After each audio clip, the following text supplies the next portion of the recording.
Sorry, Julie, what?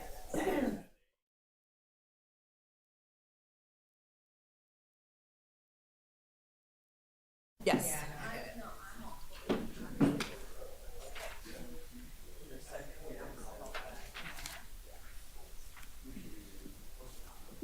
Okay, Cindy. Do I do the gavel? Can.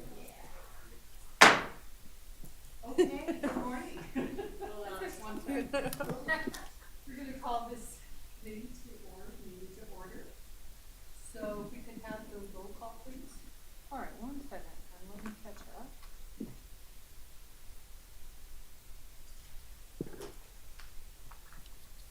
Kristen Lee? Absent. Kim Spoon? Present. Barbara Sterling? Present. Jean Peckling? Absent. Andrea Pelto? Present. Kyle Waxman? Present. We have a quorum. Okay, I think I wanted to bring up on, after the roll call, that Marcy Cooper-Smith and David Hall, can we do that, are no longer part of the committee. We wish them all the luck. I think I can speak for the committee members that are here, how much we appreciated their time and effort, and Marcy is jumping into new waters, and we wish her the best because she's just been marvelous, and wasn't able to really meet David Hall a lot, but I really do appreciate the fact that he was part of this. So we do have two new people, but they aren't here, so I was, yeah, so we have Jean, is it Jean or Jeannie? Jeannie. Jeannie, okay, Packwin, and she is now going to be a member of the committee under Ward 5. And then we have James Gaba, who is Jeannie. an alternate, huh? That's Jeannie. Oh, In the Jeannie, red. great, come on up. Your name's here somewhere. Right there. Oh, right there. What do we do on the roll call for that? Okay, thank you. Jeannie. Packwin, yay. We were just talking about. And so welcome. And she's gonna add you to the roll call. And then for the alternate for Ward 3 is James Gaba. So we welcome him as well, and hopefully he can attend as many meetings as he can. So we'll go ahead and go forward then. We do have some public comment. I have Timothy Johnston from the Better Business Bureau. Welcome. Always good to see you.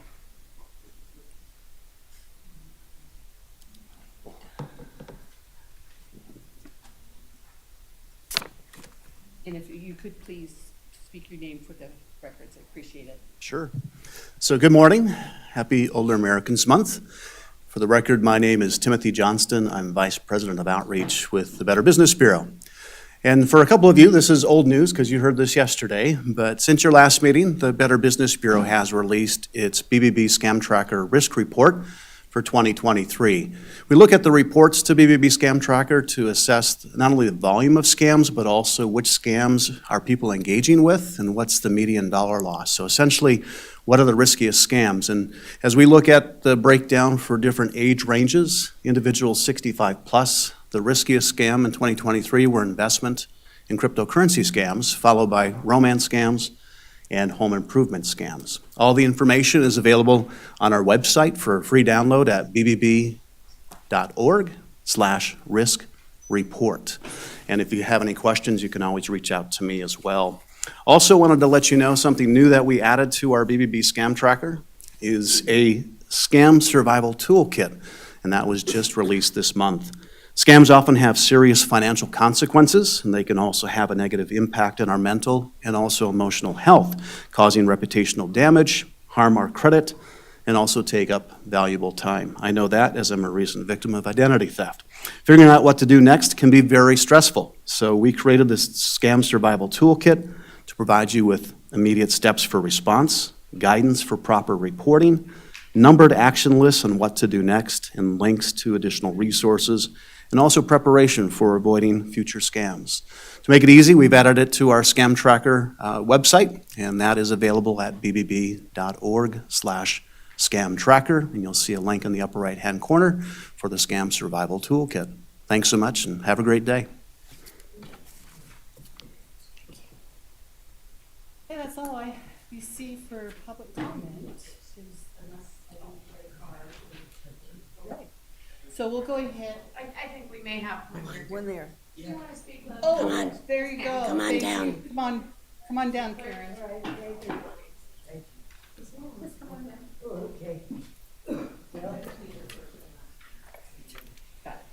If I could, oh, there, she has. Oh, great. Yeah. My name is Karen Swope. I'm a resident here of Sparks. I've lived here since 1982. And my concern is that, well, it's about the high cost of home care and long-term care. I bought long-term care insurance since I was 55, and I'm over 80 now. And it won't even, in today's exorbitant high costs of that sort of thing, it won't even last me a year. I wonder if anything could be done, to help seniors out. I've been reading a lot of news articles.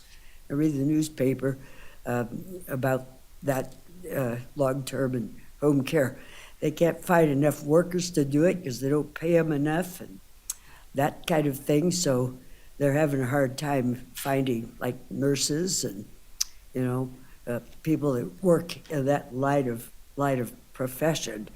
So anyway, I wondered if there's any possibility, because actually a few months ago, a neurologist just sent me home to die. He said, "Oh, well, you've outlived much longer than any of your other relatives." Well, I thought, thanks, I needed that. I didn't like his bedside manners, let's say. But anyway, it's true. It's very true. There's nobody that's going to take care of me, okay, in the way of relatives or anything like that. I have nothing. And so all I have is what I could pay for myself. So my worry is about for me and other folks who are not poor enough to go on Medicaid, but I'm afraid we'll end up in the poorhouse.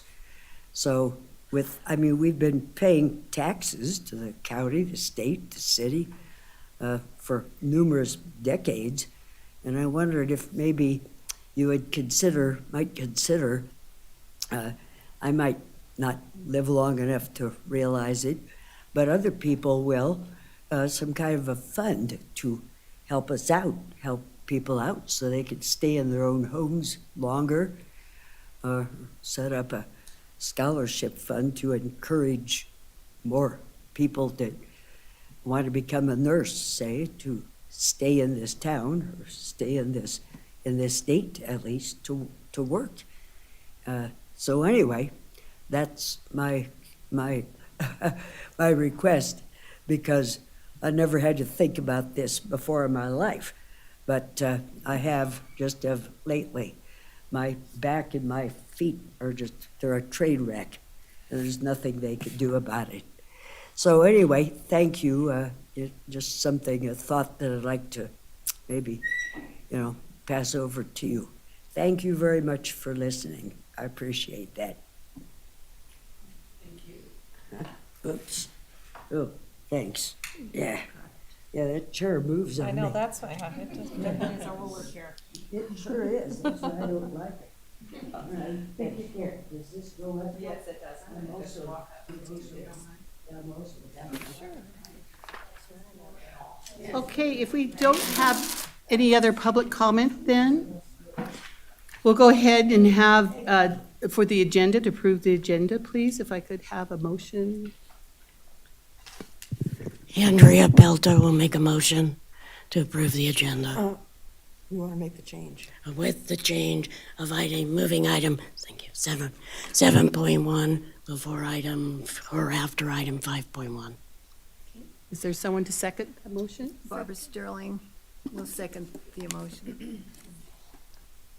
So she doesn't have, Cindy, she's not showing a change on her, so if she was Jeannie. gonna, Jeannie will have to vote. Oh, go ahead and voice vote. Okay. yeah, because she couldn't second, because it wasn't on here. Oh, I show a second, A first Oh, by I had Andrea seconded and it. a second Right, by but she was Kyle. going to, but she couldn't. She changed it, yeah. I was going to. I shall. Okay. okay. You'll have to do it verbally today. Okay. Okay, So you'll have to vote verbally. okay, so all in favor? Aye. Aye. What do we say on, Yeah, passes unanimously. passes all? Okay. Thank you. This is gonna be a little awkward, you guys. This is my first time, so. Okay, so the agenda has been approved as changed.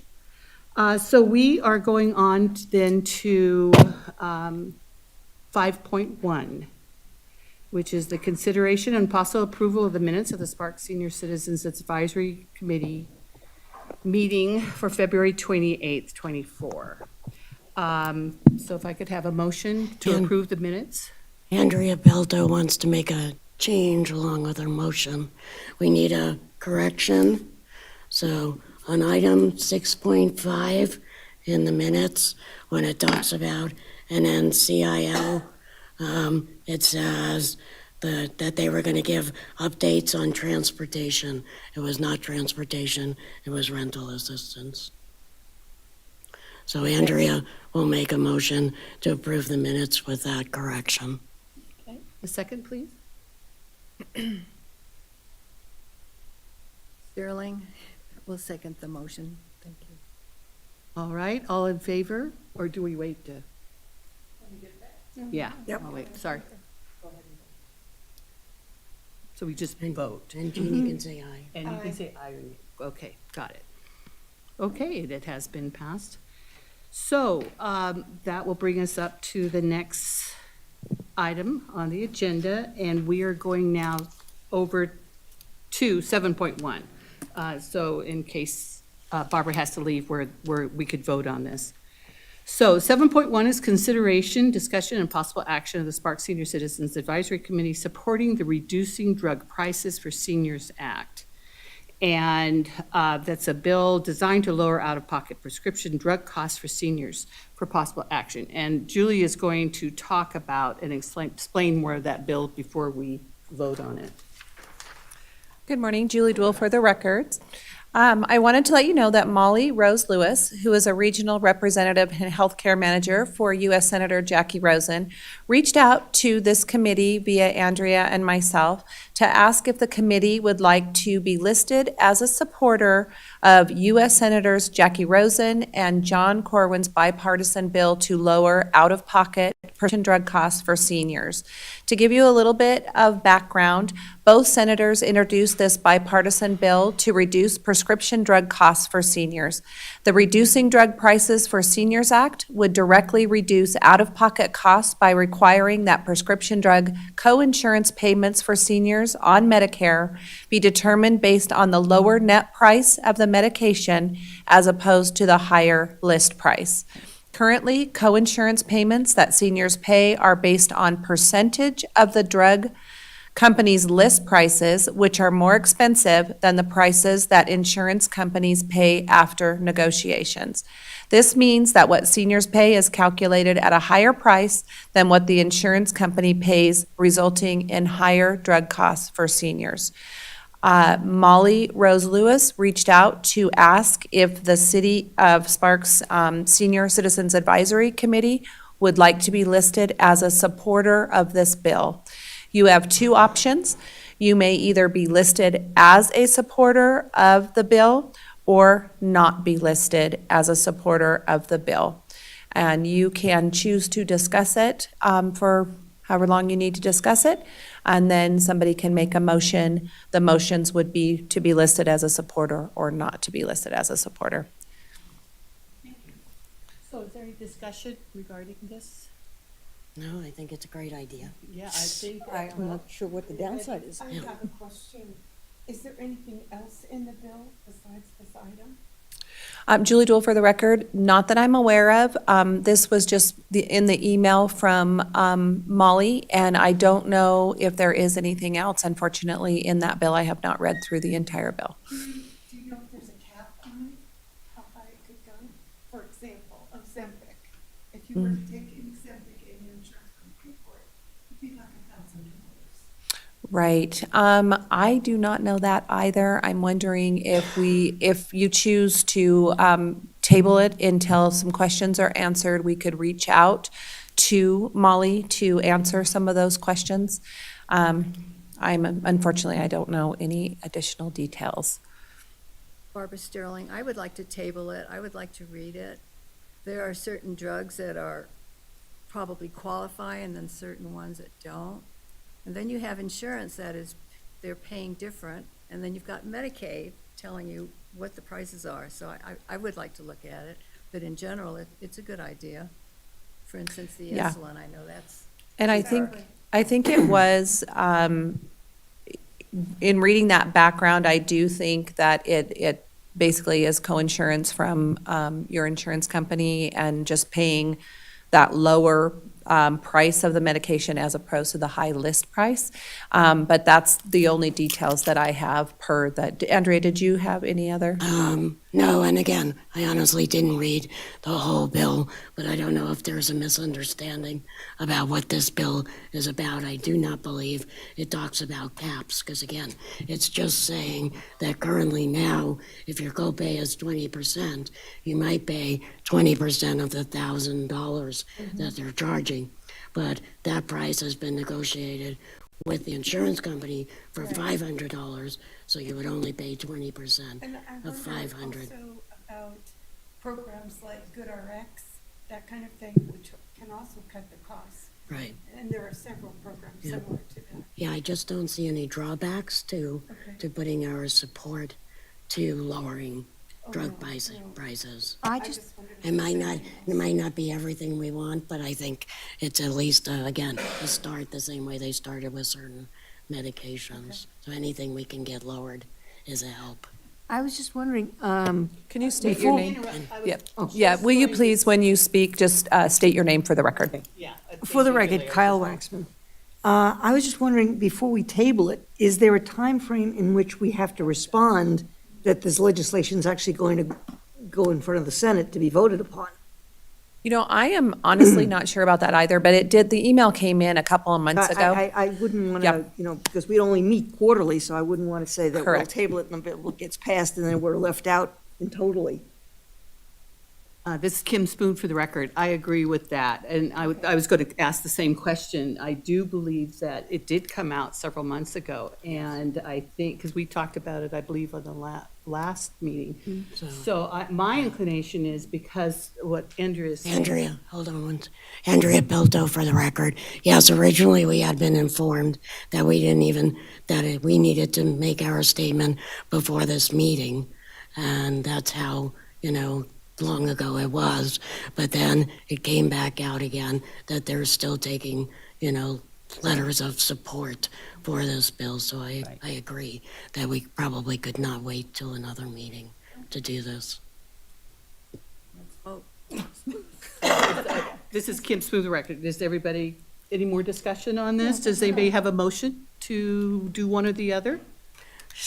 Andrea Pelto will make a motion to approve the Sparks Senior Citizens Advisory Committee that we support the Reducing Drug Prices for Seniors Act, a bill designed to lower out-of-pocket prescription drug costs for seniors.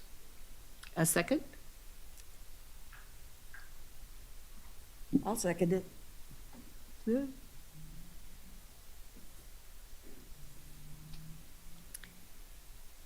Okay, all in favor, please vote. Or I guess we're just voting on it, sorry. Yeah. Okay.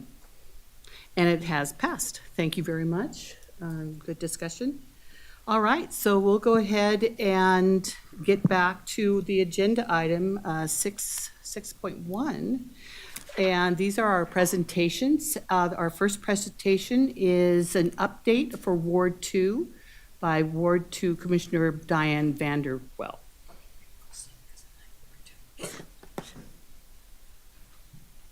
Welcome.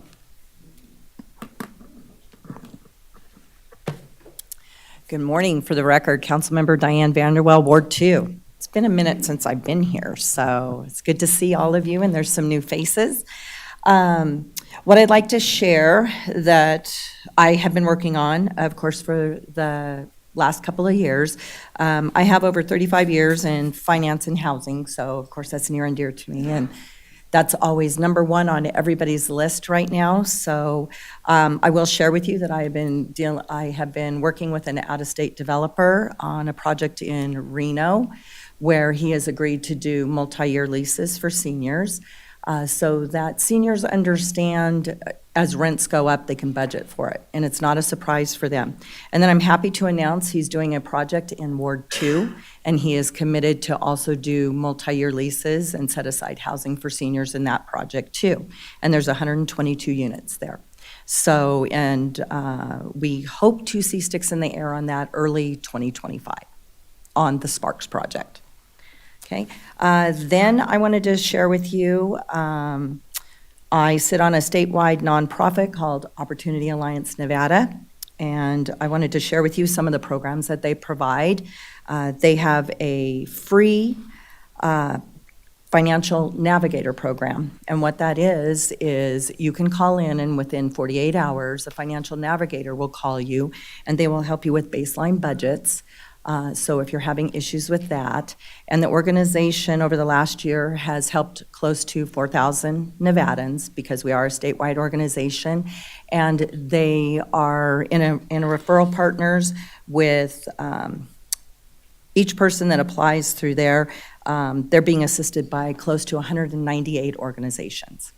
So when you call in there, they will help you vet through what you qualify for and what you can get to, because I know sometimes that can become overwhelming. Then, let's see. I don't know if it was shared with you, but the city of Sparks, we received funds from the state of Nevada for rental assistance. We received $1.5 million. We exhausted those funds prior to the May 31st, so there was a great need in the city of Sparks for that. The council approved another $1.5 million that we should be getting June 1st to start doing that. City of Sparks had a total of 323 applications for rental assistance. And the average assistance per household was roughly $4,600. So there is a huge need out there, so I wanted to share that with you. Then I also wanted to share with you, there is a new nonprofit, and I also will disclose that being a chair of Opportunity Alliance and then the other nonprofit that I'm going to speak about, I have no pecuniary interest with either nonprofit. So the other nonprofit is called Senior Rescue. My husband happens to be the executive director, but what that is they will do housing assistance up to $250 per month, up to a year to stabilize the senior. But I also wanted to share that the organization is working with Join so that if there are seniors that would like to get back into the workforce or need to get back into the workforce, they are designing a program for the point of sale systems that you see in Starbucks and McDonald's and a lot of the retail places, because sometimes that can be a barrier to coming back into the workforce if you want to or you have to. So they are working on that type of training, and that will also be free. So with that, I'm open for any questions. This is Kim Spoon for the record.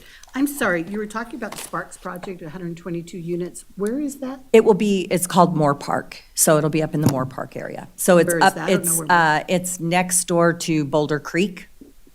So up at the top of Hug High, so up in there.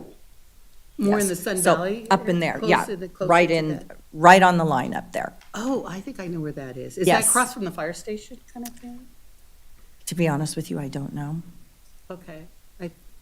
I don't know if anybody else knows where that is, but I think that's what you're talking about. But it is, yes, it's right up in before there. you get up top of Yes. the hill on Sun Yeah. Valley. They've And not Yes. been built yet. No, they are not. They are proposed to be built, so. are they waiting, this is Kim Spoon again, are they waiting for the approval? Or you said they have been approved, right? The They have been unit- approved. right. They need to submit their handbook because the project was single-family housing. We have converted it to multi-family. It is approved. They need to resubmit their handbook. So, and of course, that takes time because then it has to go through planning commission and then also city council, and then as soon as it goes through that, they'll be able to put in for final map and permitting.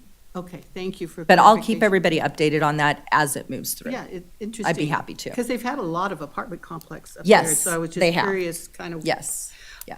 And you were talking about the financial, all the 198, I missed the name of that again? It's called Opportunity Alliance Nevada. Opportunity. Okay. And I know this will be in the record, but, okay, thank you. You're welcome. Appreciate it. Any other questions or comments? Thank you very, oh, I'm sorry. Go ahead. Andrea Pelto for the record. I had two questions. One, I remembered the other day that a while ago they talked about building a veterans housing on McCarran and Whittikind, and you didn't know anything about it, and we decided that wasn't a good location. You were gonna meet with them because it wasn't zoned for housing, so I'm guessing that's not happening. And I apologize. I don't even remember that conversation. So I it was veterans housing or workforce housing? I thought it was for veterans. They We had gone- workforce they had- workforce housing on Wetikin. So they had gone on the news and said that they were Oh, building. yes, I know what you're, okay. Yes. Yes, now I know what you're talking about. So, I apologize, now that it's on the other side of Whittikin. Yes. I do want to share with the committee, I have reached out to that organization several times and have received nothing back. So, Wow. but I haven't reached out to the realtor that has the property listed to see if they could connect me with someone, but I have reached out and have received nothing back. Okay. And then my second question was, and I don't know if it's your district or not. Okay. But yesterday I drove by Prater and 12th, and I guess they're doing, I forgot what they called it now. I said it out loud, hoping I would remember it, like Prater Way Flats or something on the opposite from Robert Mitchell Elementary School. Okay, that's So a are you- Councilman Abbott's, but, Oh, okay. So and then- we're all happy that the lot's cleaned up, okay? Yes, So, yes, okay, okay. thank you. Oh, thank you. And I appreciate the invitation, thank you. You bet, thank you. Okay, we'll go to the next presentation, which unfortunately, we're not going to be able, but I'm going to have Andrea talk about it. It's a presentation of a recognition certificate to Robert Dickinson of American Document Destruction for his donation of a shed truck during the 2023 Senior Resource Event. So, Andrea Pelto for the record. I received a text this morning from Robert saying that he was sorry that he was out sick today and unfortunately cannot make it. He requested us to do the announcement and then go ahead and mail his certificate since this is the second time it's been on the agenda. So we will do that. So will that be something you will do, Julie, in terms of mailing it to him, or how does that? Julie Dewell for the record. Yes, as long as we have his address, Andrea, I don't know that I've got that, but if you would give that to Cindy or myself, we'll make sure it gets put in the mail. Thank you. Thank you. Okay, we'll move on to 6.3, Washoe County Senior Services Coordinator Abby Badal, I always say it wrong. Badalato. I don't know why I do that. Will present an Older Americans Month info fair and the events, or update into the fair and the events going on in May. Thanks, Abby. Good morning. Thank you so much for having me. I first want to give a thank you to all of you that helped make this a successful month so far. Our information fair was very well attended. I think we had 90 vendors, which in my 8 years, that's the most that I've ever seen. I don't know if we can try to get more people in there. We could sure try. But it was very, very successful and very well attended by the public. I don't have a formal presentation, but from all the feedback I've heard is that the events are going well. We had Senior Idol kickoff yesterday with Circle of Life Hospice, being the hosts of that. Reminder of Stuff a Bus is this Friday from 1 to 6. If you want to come, and I invite all of you to come out and participate. It's very fun. I'm hopeful it'll be good weather. We've seen everything from snow, sleet, rain to being overly hot. So I'm hoping this year we'll be doing well. Tomorrow we have our senior breakfast from 8:30 to 10. It is open to the public. It's a nice opportunity to be served by your county employees. You sit down and we serve you. And probably in June sometime, I would like to invite the committee that, I don't want to use the planning group, whatever we called ourselves for Older Americans Month, to go over what went well, what didn't, and always trying to improve for the following year. And I think for sure we're going to start in December this year to start our planning.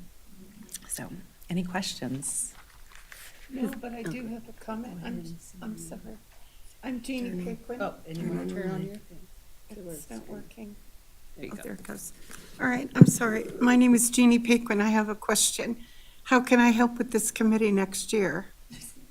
I will send it out to everybody. I don't know quarterly when the closest meeting is. Last year, we attempted to do a joint meeting with all three, Reno Senior Advisory Committee, this one, and Washoe County. So I think we'll look at trying to do that joint meeting ahead of time, and then from there, identifying who the planning group will be, because we need to be careful that we don't have a quorum in any of those.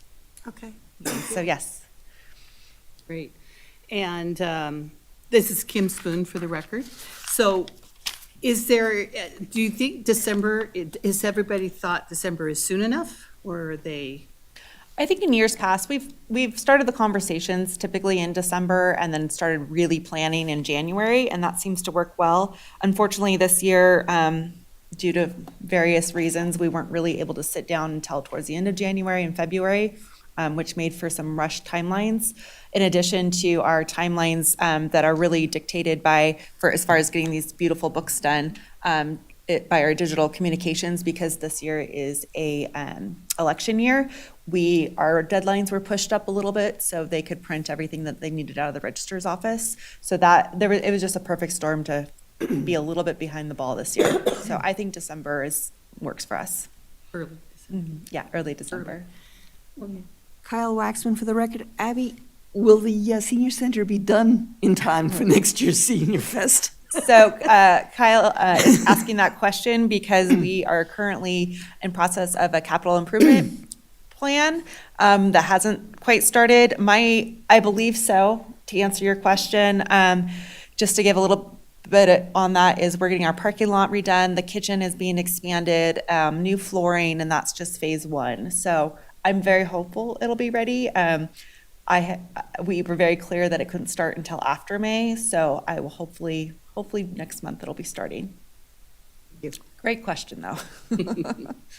Kim Spoon for the record. I also wanted to comment that hundreds of seniors are there. We had 90 vendors, but hundreds of seniors were there. It was amazing, and everybody seemed to really get something out of it, the seniors. I mean, they were very attentive. They were really looking at and talking to the people at the tables.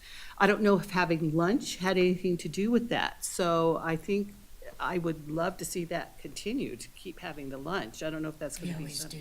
Oh, do you always? I wasn't sure. So- Interestingly enough, our lunch numbers that day were not really higher than I was curious. they Yeah. normally are. We Yeah. did serve our most popular meal that day, but I would say we maybe only had 20 extra meals served in Interesting. comparison Yeah. to most Okay, days. 'cause So I I thought wasn't that was sure. interesting too. Yeah. I think our meal count was 204, I want to say, which is just slightly higher than normal.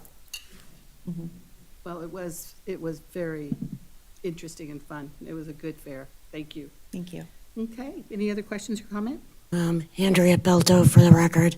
I would just like to thank Washoe County for all their hard work. I know putting together, and we had one correction in 3,000 brochures we had to make, and then putting together the fair with, tables everywhere, and then people showing up that we didn't even know were coming, and finding last minute tables, and and just you guys, did phenomenal. And again, thanks for hosting some of the events. I attended the Spring Fling, which went really well.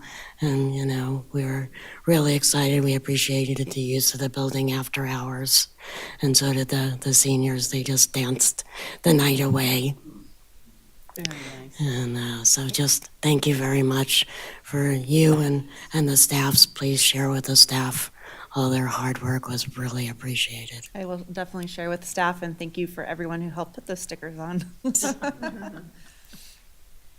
Okay, thank you. I think that's it, and thanks, Al. No, Oh, just I'm I'm sorry. sorry. I just want to say, I know how you scrounged for tables. So I think you did a fantastic job. I know Pam Roberts helped. She brought a number of tables, but you just did a fantastic job. Thank you very much. I'll It share really that with the was staff. good. It was really great. All right. Thank you. Okay, our next presenter is Farah Downey. She's the founder and CEO of Be Who You Needed. And she will discuss the organization and what they have to offer for seniors in regards to housing, financial assistance, employment, and transitional senior housing. Welcome. Thank you. It's so funny. You get back there and you talk to everybody, but then you get all nervous. I don't know why I'm nervous. It's weird. Okay, so Farah Downey, for the record, founder and CEO of Be Who You Needed. Thank you for saying needed, because need sometimes comes, when we're brand new. I just wanted to say a couple of things. Miss Karen, who spoke earlier, I wanted to say thank you for discussing the cost of living for seniors. The council member from Ward 2 stated the need for rental assistance, which is important. That's going to play into my speaking here pretty soon, and the need for employment for seniors. I also wanted to give accolades to Abby, because Abby, Washoe County could not have fit a better person to take over senior services coordinator. She's incredible. So I don't even know if she's still in the room. She needed to hear that on the record. Keep doing what you're doing, girl. Fight the good fight. Okay, so to start out, Be Who You Needed is a nonprofit organization that is newly formalized, but bringing in 15 years worth of philanthropy in this community and a program. I believe each one of you may have been given the FAQ for EPIN. So EPIN was started in 2021. Now, let me tell you, again, like we were discussing, seniors, one more thing I would like to say. Thank you for doing what you're doing, because even if other people may not see the importance of the Senior Advisory Committee, our seniors are our elders. You guys are important, and your voice is important to us as the next generation to keep it on, because we're all going to be gone off this planet in 5 seconds, and the only thing we have is our legacy. So thank you for putting your voices out there, because it's important. So the narrative around seniors is, they're fine, they're good, they're going to figure it out, or they're not important enough to listen to because I'm 50 and I know better. But I know better, and I'm grateful for each one of you being here. So Be Who You Needed has got 3 main mission points, and one of them is supportive services around housing. The other one is going to be goods, and the other one is supportive housing transitional for seniors. So our first program is the Emergency Eviction Prevention Program that has now been accepted up under Be Who You Needed as our core program. That is what we've been doing, and we've serviced over 1,300 households. 20% of those are inside of Sparks. Those are Sparks City residents of all ages. That we have assisted in one way or another. Without paying their rent, we usher and shepherd people and find advisory on how to sustain their housing. So over 1,300 households we have affected in a positive way, keeping their housing, getting that senior out of a truck and into permanent housing, or doing some sort of relocation because maybe they were priced out rental-wise and had to go from their home that they've lived in for 20 years and tried to find something more appropriate. So EPIN is very important, and so I don't really have an agenda for why I'm here other than to let you guys know what we're about, what we're offering, and see how maybe it can seed later. Our second soon to be coming is we're going to be opening a thrift emporium that's going to be providing jobs for seniors specifically. It's going to be called Fair Exchanges, F-A-R-E, big X changes, Fair Exchanges, and in there, that's going to be our supportive service that's going to help us self-subsidize our next program, which is called Nan's House. So my Nan was my only safe space on this planet, so I want Nan's legacy, now that she's gone, to be a safe place for other people. And just like Miss Karen was saying earlier, what's going to happen when Miss Karen can't afford to stay? But yet the housing authority has a 2-year wait list for her to get a voucher. Where is she going to land? Is she going to land in a motel? Is she going to land in the shelter? Guess what? Not everybody has a slew of children and has a $5,000 a month pension. It just doesn't happen. A lot of seniors are hardworking, normal, wonderful Americans that have put their life into something, and now it just didn't get the return like they thought they were going to get in the 70s when they were doing the right thing. So now we're going to create Nan's House, and like I've said a million times, we're not going to reinvent the wheel. We're going to purchase homes, and we're going to do the, Lucy and Ethel kind of bed style, right? Where you got a bed, you got a nightstand, you got your own area, and that's going to make a safe place. And we want to target only 30% of that person's income for that space while they're rooming together. And then we can have services coming in and providing services. So that way Miss Mary can see the doctor. She's going to stay out of the emergency room. A big topic people don't want to talk about surrounding housing is senior suicide. Senior suicide is a big thing because housing instability, losing your family, maybe all your children passed away. Sometimes there's reasons that you don't have that support system in your family. Maybe, forgive me pardon me, but maybe you're just an asshole. And maybe you just did that in your life and that's okay. But you know what? That doesn't mean that you don't deserve to have love and support too. So Nan's House is going to be that supportive landing spot until we can get you on your voucher or we can get you on that wait list for your own independence. So it's a transitional style, but it's going to be, like we're in college. We're all going to live together. We're going to figure it out. We're going to save our money and we're going to get up, to a better situation. So that's what Nan's House is going to be. So again, Be Who You Need It is the umbrella. We have EPIN that is currently going and is getting support from Washoe County, United Healthcare, the Reno Housing Authority has been instrumental in supporting us. So EPIN is available, and the only criteria with EPIN is you have to fall under 80% AMI of your area, which is pretty much, that's me, that's all of us, probably you. We're all falling under 80%, and you have to be experiencing some sort of housing instability. Do you have to be under eviction so that you can tell people in your community? No, you don't have to be. That was the hot word, eviction prevention, right? We're getting it out there. But you know what? If you go, oh my gosh, there's been a delay in my check and I don't know what I'm due. I'm good for 3 months, but I think I'm going to have a problem in 6 months. We love that because then that gives us more time to figure out options. So it doesn't always have to be a moment of crisis, just anything that's housing instability. And if you don't know, give me a buzz and shoot someone over to us or even come to us yourselves, right? So EPIN, we're very, very happy to be supported. We're still looking for more funding wherever you can. So if that plays anywhere, because the need is there. Like the councilwoman spoke, rental assistance is huge. They went through $1.5 million in just sparks for rental assistance. And so, when we're the organization that gets the call from the sheriff's department and this is a true story, and I've said it and I'll say it again, there was a 94-year-old woman who was living again in a motel because she wasn't a motel dweller, but that's where you land when your housing is unstable. So she had been there for a few years. We get a call from the sheriff's department. Farrah, I don't feel right about this. I don't want to execute this, but the landlord is the executioner, right? And so they have to do what the law says they have to do, but they don't have that other option. And then so my team comes, we meet up. Guess what? There's nothing we can do. And I still call it TADS, the senior shelter. I probably always call it TADS. But we can't take her to TADS because there's only a bed on the top and this 94-year-old woman's in a wheelchair. It was legitimately just a hiccup in her paycheck. So it was just a hiccup in the paycheck, and then the Social Security didn't send it out, and then, and it just was something that could have been easily remedied. However, they had to execute. They wound up, there was no space for her to go because the person that was on the bottom bunk didn't want to go to the top bunk. They had to take this 94-year-old woman in a wheelchair to the CARES campus. That's just an arena that I can go, I can hang, take me to the campus, that's fine. But some of our vulnerable population, you know what I'm saying? We don't want to see that.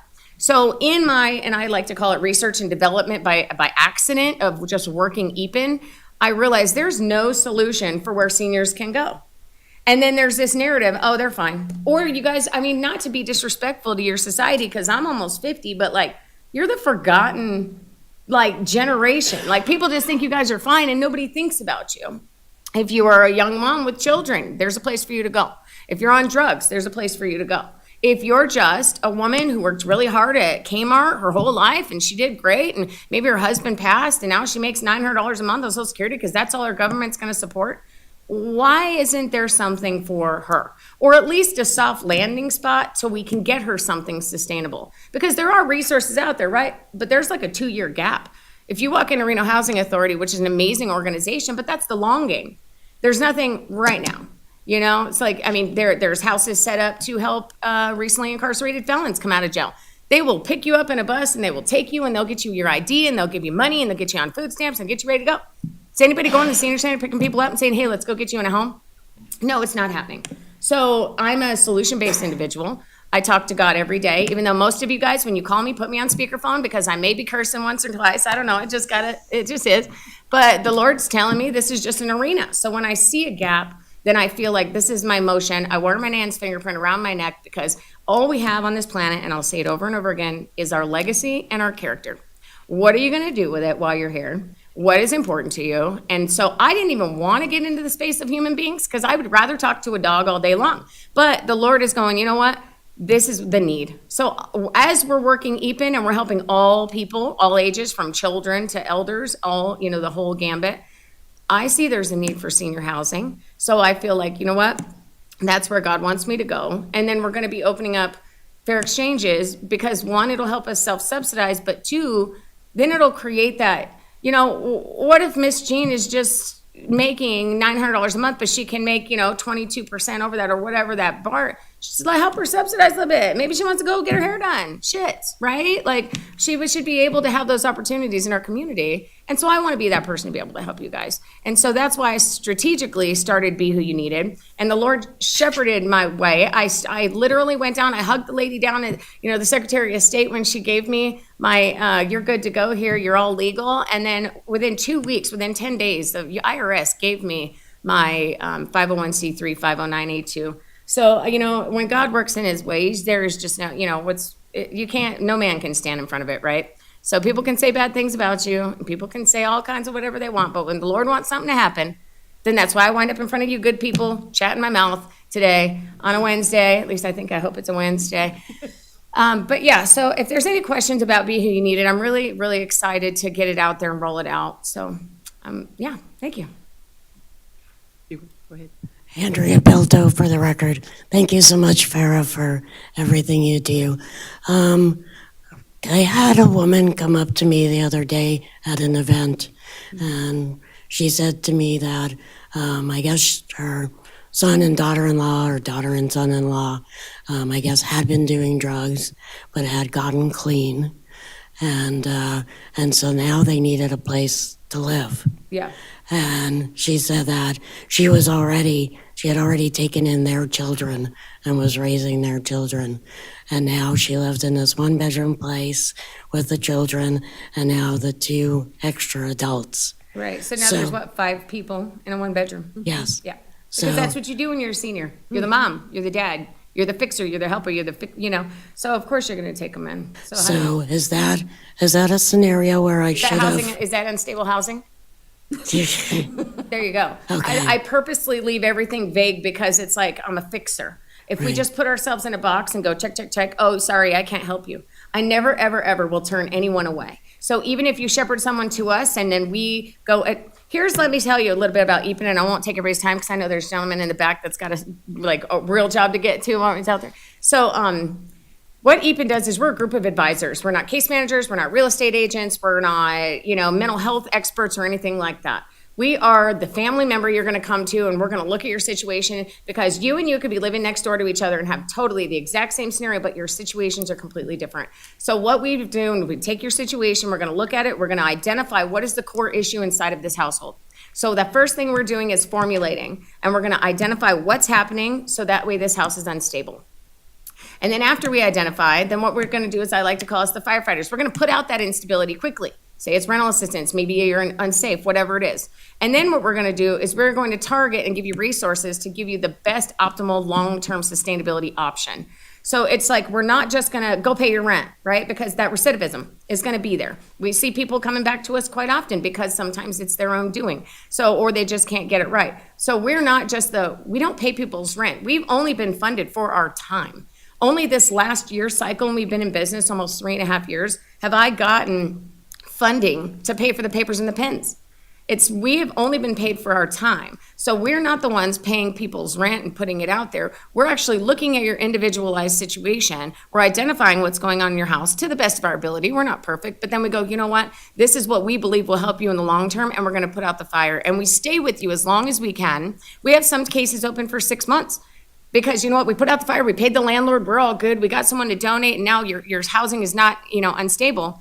But you're not making enough, and it's gonna get you there again. So now we're working with you and working with RHA, working with those wait lists to get you to that point of sustainability the best that we can. So EPIN is there to provide the sustainability. So even if nothing else happens, you come to us, Miss Kim, we've evaluated your situation and what's going on. The best thing is, you know what, maybe you do need budget counseling from Opportunity Alliance. And maybe that's all we can, but at least we've given a full view of what we believe by the information we've been given to advise you on how you can maybe gain sustainability.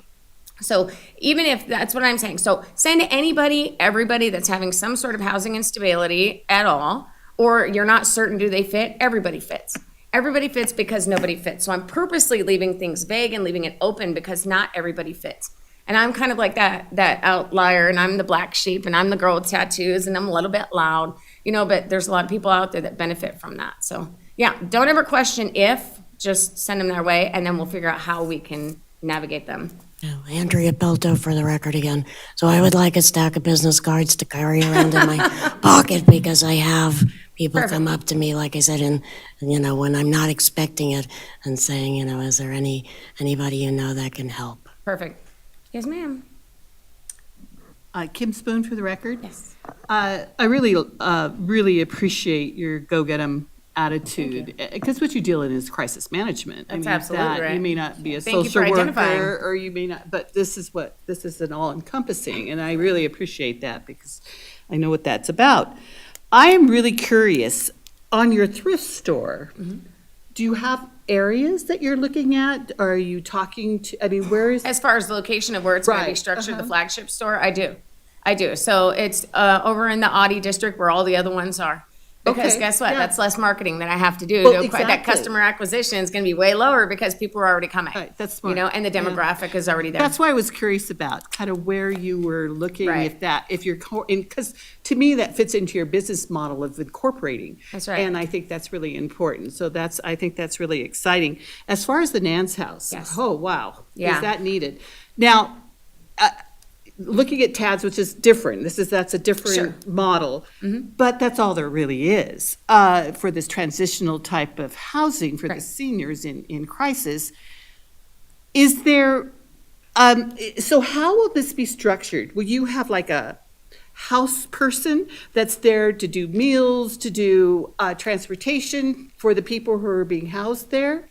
Or is it just kind of an individual, you'll be paired with somebody as roommate, and they're all kind of doing their own thing? How does that going to work? Do you know yet? Thank you for being invested in it because I live my life so passionate about this because when God tells you to do something, you just do it and then you just make it a thing and then it's real, right? Because you've said it enough. So Nan's House is originally, because I don't want to bite off more than I can chew, but I am getting mentorship from other, like West Care, like other ones that are doing it, but they have different demographics, but like what works, what not. Right. So originally, what I think with our flagship home is it needs to be high functioning seniors at first.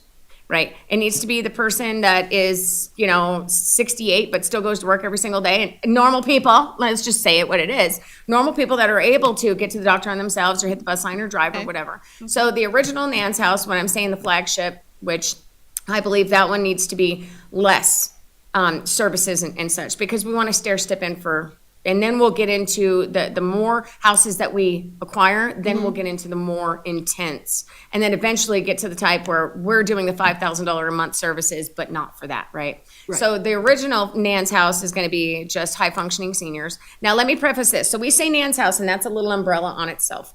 Because Nan's House is going to be for females. We're going to have Papa's House, and we're naming that after my husband's father who's passed, for men. And then we're going to have Nan and Pap's House because maybe I'm trans, maybe I have a gender, maybe I just don't want to live with chicks. Maybe I just want that option, right? So we're going to have Nan and Pap's House. So we're going to have Nan's house, Papa's house, and then Nan and Pap's house. So there's going to be something for everybody. It's originally going to be, like I said, high functioning, but then it's going to get more intense. Now, as far as the structure inside the home, we're going to have what we call a house manager.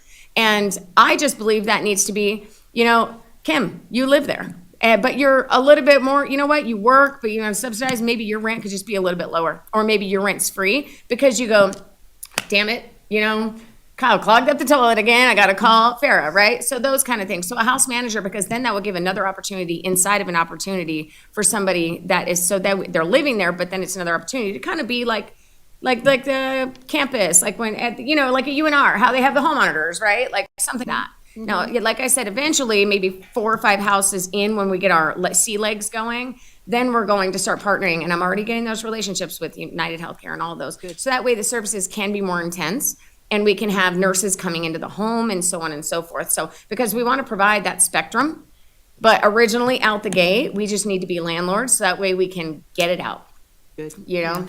I have one more question regarding that. What about pets? Are you going to Absolutely. allow pets? Absolutely, coming because in? I'm not going out, I'm not going anywhere without my 15-year-old dog that will not die, Sadie. I'm not doing it. I've had that, I rescued that dog from downtown off the streets in Reno and she will not die. So I'm not going anywhere without her. So I know that pets are just as important as children, and no disrespect, that's one of my babies right there, my eldest, almost 30. But like we are absolutely pro pet. So, you know, there obviously you're gonna, but that's where the liabilities come in when you sign your lease. You just sign another lease. If it bites Miss Mary, then guess what? Like we're gonna be, but 9 times out of 10, people are just so afraid of liability that they're just not gonna do anything. But, you know, if one dog's an asshole, then we just figure it out, all right? Well, believe me, you do. Yeah, you know That's what I right. mean? That's right. Well, Yes, thank you ma'am. so much. Thank That you. is great. Any more questions or discussion? It's Just fascinating. Kyle Waxman for the record, I Yes. think it sounds fantastic.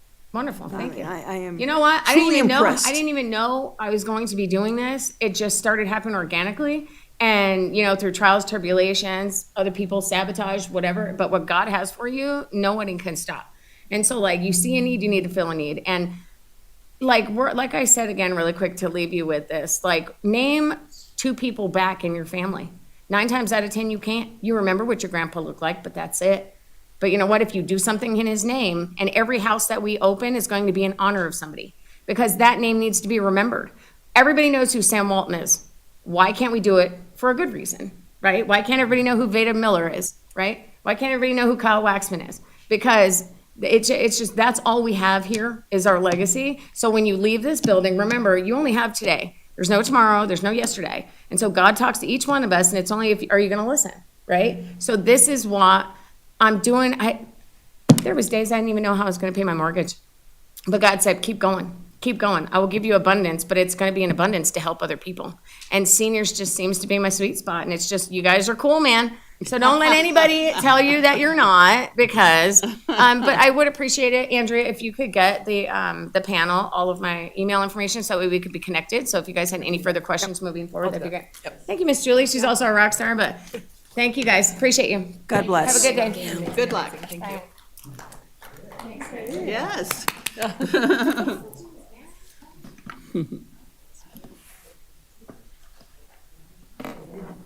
Okay, our next presentation is by Randa, I'm sorry if I'm going to say this wrong, Escamilla, Nevada State Contractors Board, regarding the Residential Recovery Fund and the prevention of senior scams concerning home repairs and renovations. Welcome. PowerPoint is minimized right there.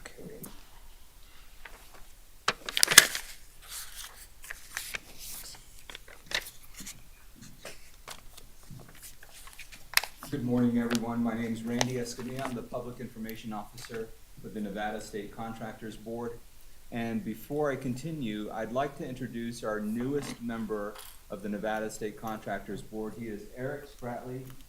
And Eric is a familiar face here in Reno and Washoe County. He was with the the Sheriff's Department for many years, and later on as a lobbyist with the executive director with the Deputy Sheriffs and Chiefs Association of Nevada. So we're glad to have him here, and he's a huge asset to the work that we're doing. I'm happy to talk about hiring a contractor and avoiding scams. Seniors are so often a group that's targeted by people who are looking to hire, who are looking to steal and harm homeowners. So I will move forward. Let's see, how does it go? There we go.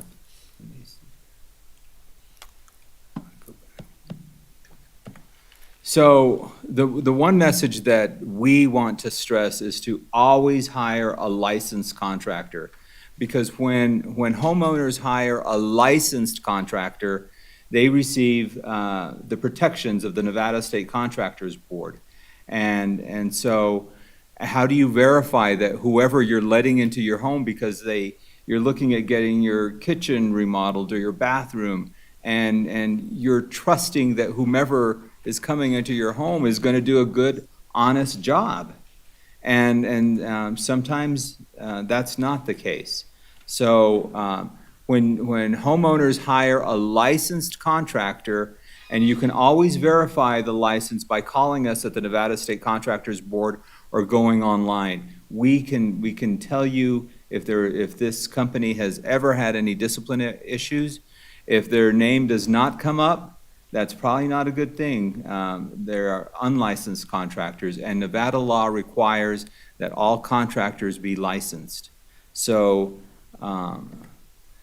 when homeowners hire a licensed contractor, you receive the full protections of the Nevada State Contractors Board, including the investigations team, criminal prosecution if needed, and access to the Residential Recovery Fund, and I'll touch on each of those three. So investigators look at theft, fraud, abandonment, diversion of funds, and workmanship issues. If sometimes these issues come up, and when we're notified, our investigators will go out and meet with the homeowners and inspect to make sure that what has happened, and then we can create a case from there. So this is a licensed contractor who operated a solar company, and he stole $250,000 from homeowners. He was arrested last month, and he would promise homeowners that he would do a job, that they would get solar, they would get free, anything to sell the product. And really, he was just stealing from them. He stole $120,000 from one woman, one homeowner. So he's been arrested, and he's looking at severe prison time. So the access to the Residential Recovery Fund, homeowners could get up to $40,000 from the Residential Recovery Fund if they hire a licensed contractor. So after investigation, if homeowners should always save the receipts, always save documentation in the event something goes wrong during the course of the project. And then if so, contact us at the Nevada State Contractors Board, and then we can begin the process to investigate. This is the final step of the investigation. And just the other day, a homeowner received $40,000. So we're one of 10 states that has the Residential Recovery Fund, and we're very fortunate that we have that here in Nevada. Unlicensed contractors, as I said, are criminals, and it is a crime in the state of Nevada to operate as a contractor. So it's against the law. This gentleman stole $9,000 in cash from the woman here. She has a brother who's special needs, and we take great exception to any harm that is caused to seniors or to vulnerable populations. And those are aggravated cases that we look at. So he was arrested, and now he's looking at some severe time for what he has done. You can always go to our website and look for unlicensed contractors. These are our most wanted. These are from Northern Nevada. So if you see any of these people, feel free to give us a call and let us know. There was well, before I get to that, this lady, she was one of the most wanted. She's 77 years old, by the way. She stole $160,000 from homeowners, mostly elderly, and for the most part never did any work. She operated a company called Rebath Reno, and she is still operating another company now, but she says she's not a contractor, but she's a consultant. So buyer beware, and we will be watching her. She goes before a second judicial judge here on June 5th for sentencing. So, you know, and I don't believe that her crimes just began. This has been going on for quite some time. So you're looking to do a project, now what? Only hire a licensed contractor, get 3 bids, check the references. A lot of times people will say, hey, you know, your neighbor may tell you, I hired this person and they did a great job. Check references and then take your time when hiring a contractor. I know we all want whatever project it is done right away, but it's wise to take time in hiring the right contractor. Beware door-to-door sales. If you had wanted it, you probably would have gone out and gotten it. Never pay cash, no verbal agreements. Beware of high-pressure sales tactics, and never give large down payments.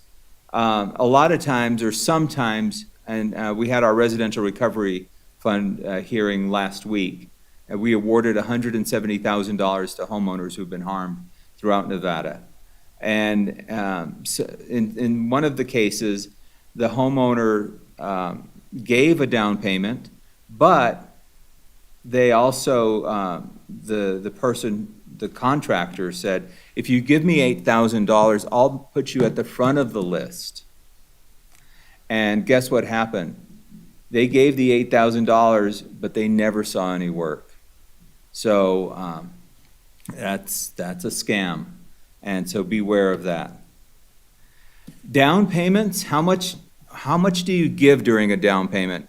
Because some contractors might say it's half the cost of the project. In Nevada, this is the law.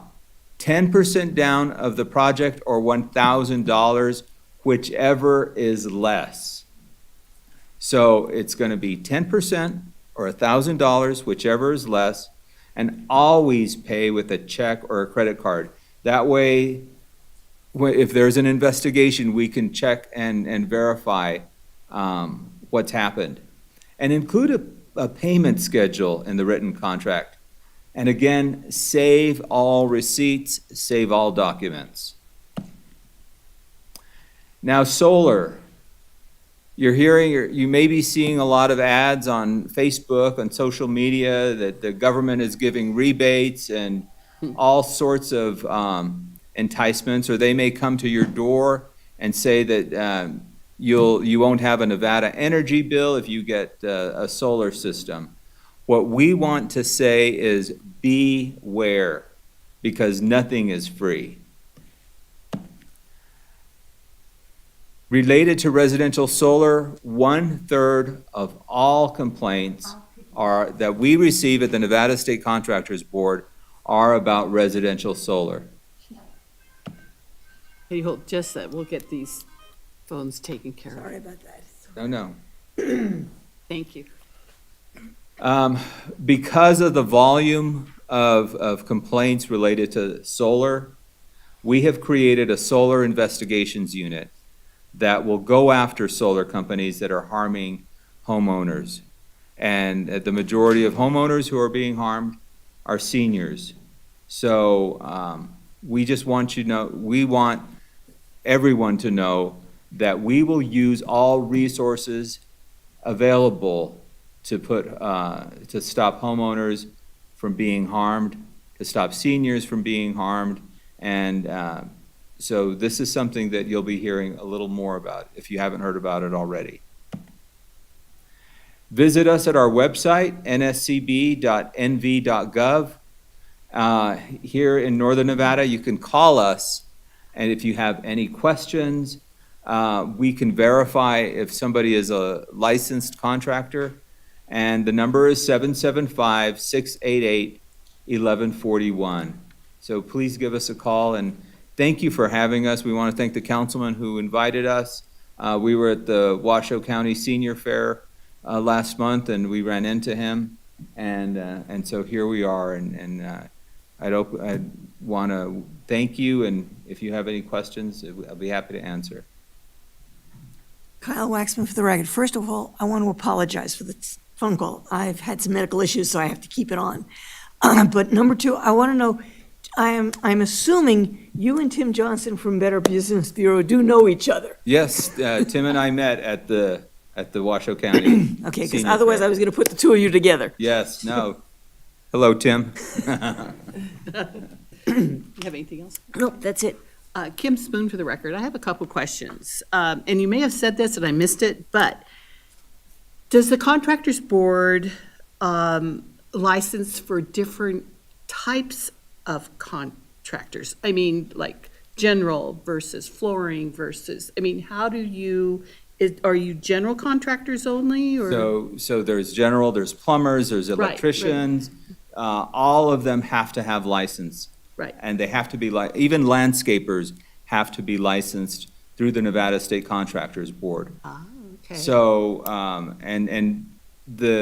they have to pass exams, and they have to prove financial responsibility as well. So For their area of expertise. correct. Right, In the okay. event that something goes wrong with the project, that they may be bonded and that they could pay if something goes wrong. So we want to make sure that when people are getting a license, that an electrician, for instance, knows exactly what they're doing. Say, for instance, if, a swimming pool has lights and there's electricity there and water. So, so it's very important that we, our mission is to protect homeowners, the public health, safety, and welfare. And so for that reason, contractors must pass rigorous exams. What about, and this is where seniors come in a lot, is for handyman or women services. Are they licensed under your contractors board? or That falls into a gray area, but in Nevada, handyman is considered for a project of $1,000 or less, except if it involves electricity, HVAC, air conditioning systems, heating systems. There's a couple of others, but there are, if say you need a new air conditioning system unit, you would need to hire a licensed contractor. But if somebody's gonna come in and change the bulb or maybe just remodel some paneling, I mean, if it's less than $1,000, then there's that handyman exemption. But if it's more than $1,000, the homeowner should hire a licensed contractor. Okay, because there's need to be licensed as well, right? The handyman person? Handyman do not have to be licensed. any way? If it's for projects Project of that- $1,000 or Okay, less. so no, okay, I see what you're saying. Now they can't say, well, I'm gonna do this project, and then when I finish with this one, you can't start adding up. Okay. That's a violation. Okay. So beware there. Okay, and thank you on that, because was a little confusing for me when we're looking into handyman services. But we weren't sure how that all worked and so forth. And I know a lot of seniors, their houses are starting to, need services, not full-blown, but a handyman service is really important to get. So that's good to know. Everybody wants to save money, and we understand that. But sometimes getting the lowest price might not always be the best deal. Mhm. So trust your instinct as well. Never give in to high-pressure sales tactics. And if somebody is offering something that sounds too good to be true, then it probably is. And trust your instinct. And these, for instance, these solar company contracts, I spoke to a couple on Monday, They were 88 years old. They're locked into, they had no plans to buy a solar unit. But somebody, a fast talker came and sold them a unit where now they're saddled with a $25,000 loan that they will never pay off. And their electric bill hasn't gone down. So when you are considering solar, we just want to send the message to beware. Another question is, we're one of the few, Nevada's one of the few states that has $40,000 recovery fund. Where does those funds come from? So those funds come from the fines that we assess to contractors and if you will, bad contractors who have been fined their assessed fees, and those funds are used for the residential recovery fund. So are those funds, if you don't have enough fines, are they not available, or do you have another source where you can go to? Right now, there's at least It's 10 worked. 10 million so far. Oh my In the gosh. fund right now. No. Now, but That's not good. It's good, but it's however, horrible. I mean, we're looking at other sources. We're planning down the road because we do want to protect homeowners. Okay. Some states don't have this. Yeah, I think it's great that we do. I also, I think it was in the Gazette or something not too long ago, I'm not sure where I saw it, but one of the things, and I don't see it in here, but I think it might be important to put in, is how people will take the licenses off a truck or whatever to use on their invoices, to use on their marketing, when it's completely not theirs. But, so when people look it up, they've got a contractor, they've got this license. So I thought that was really interesting, how people use that to scam. So sometimes unlicensed contractors, because they know that their license must be put on any marketing or any advertisement that they have. So they will use their Nevada Secretary of State license number. Oh, interesting. And so they'll show that to a homeowner and say, look, I am licensed, but that's not the license that they need. Yeah. They need to be licensed through the Nevada State Contractors Board. That's why it's so important. You can go on our website and look up a name of a company or the name of an individual or a license number, and you homeowners from home have the power to look up to see if the person that they're thinking about letting into their home is legitimate. Thank you. I didn't know that too, so thank you so much. Appreciate it. Is there any other comments or questions? Yes, I would like, I'm Jeannie Paquin, by the way. I'm trying to get this There to you go. work. There it goes. What about home warranty problems? I had somebody recently approach me who had what they thought was a home warranty program. The air conditioning went out, and they couldn't find a contractor to replace it. They finally found one on their own because the home warranty plan didn't have any contractors in this area. They ended up paying 3 times the cost to replace the air conditioning. And then finally, the warranty company said, well, we'll offer you somewhat of a return. They paid $6,000 for a new unit. They got $2,500 from the warranty company. Is this a common problem? So we only deal with contractors. We don't deal with home warranties. Okay. Our scope is focused on contracting. Again, let the buyer beware. I think if people research home warranties, is it really cost effective? Everybody wants that insurance, but I really can't comment. Thank you. Barbara Sterling for the record. Mr. Escamilla. Yes, thank you. Thank you for your information here.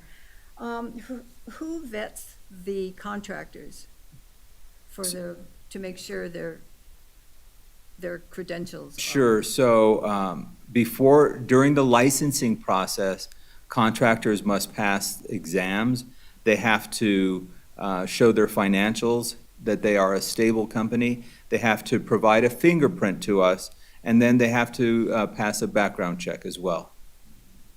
And my second question on the residential recovery fund, how did you come to the 40,000 cap? What, The legislature decided that. okay? So that was decided, I believe, in 1999.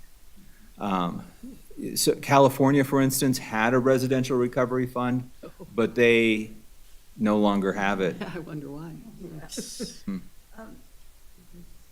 On the does the residential recovery fund, they're processing the claims, and they make the final decision? So the Residential Recovery Fund is a part of the Nevada State Contractors Board. So once an investigation takes place from homeowners who have been harmed, for instance, by a licensed contractor, then they will determine, the administrators of that fund will determine the amount that should go to the homeowner. For instance, the homeowner who lost $120,000 to a licensed contractor received the maximum, so that was $40,000. We can't pay her more than that. So she received the maximum. Most of the time, people will receive what they have, whatever they have been harmed for. It's not $40,000 all the time. And sometimes people will think, well, I'm going to contact the contractors board and I'm going to get free money. And that's not the case either. We have very good investigators who know about contracting and the field, so they will examine everything before a decision is made. Could the homeowner use their home insurance and the two decide? Now you're getting into an area that, Well, well, yes, I mean, I think homeowners should also, I will say this, sometimes homeowners file civil suits against contractors, and then we will honor the amount that was given in court, but, it's either one or both. It can't, we just can't be giving out money or else we will run out. So either we will honor the court's decision, or if they receive money from the Residential Recovery Fund. But most of the time, people will come directly to us. thank you. Anybody? So, Andrea Pelto for the record. I recently read an article that talked about the connection between licensed contractors and pulling permits. And that they were saying, the example they gave was homeowner goes and pulls a permit to have a pool built, but then instead of hiring a licensed contractor, tries to build it on their own or hires an unlicensed contractor. So is the contractors board, are you aware of that? And are you working on this kind of tie between people getting permits and then hiring unlicensed contractors? Well, people are certainly allowed to work on their home. Where it becomes an issue is when people hire unlicensed contractors to work on their home.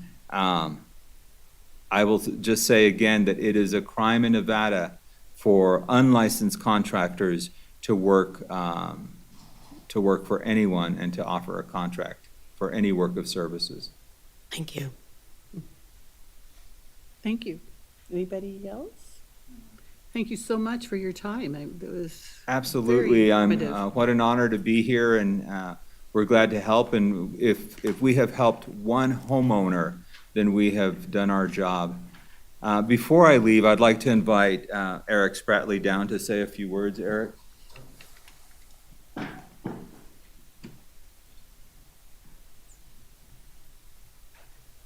Eric Spratley for the record. Thanks for having me. Unexpected. Didn't know you were down here. So I did 25 years at the sheriff's office here, and I started out to drive fast and carry a gun. It was totally selfish ambition to become a deputy sheriff.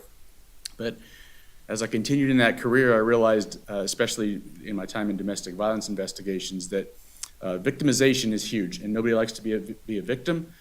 So I promoted up through the ranks and did some legislative stuff and all of that, and took a break from law enforcement, and then found this lane here and realized that, yeah, there are victims out there that are losing a lot of money just trying to have a bathroom remodeled or something like that, or $1 million home built. And so this is, again, a lane where I can help reduce victimization and help the public, and I'm not having to wear a uniform and be out chasing bad guys or directing traffic in the snow or the sun. So it's very great to be here. Residential Recovery Fund, I just wanted to clarify this one point. It's non-taxpayer funded. It's all funded by the fines and fees and fees. So good contractors pay every year when they renew their license. A portion of that fee goes into that Residential Recovery Fund. So no taxpayer money there, and all for a good cause. Thanks I for have to having me. say thank you, because that makes me feel a little bit better that we don't have 10 million from just fraud. I mean, it's like, oh my Yeah, gosh. no, it's really good It is from the contractors. fee. That's good too. Thanks for Thank you. clarifying. Thank you. Yeah. Right. Thank you all so much. Thank you very much. Thank you. Thanks for having us. Okay, 6.6, presentation from RTC Washoe and upcoming projects and Sparks.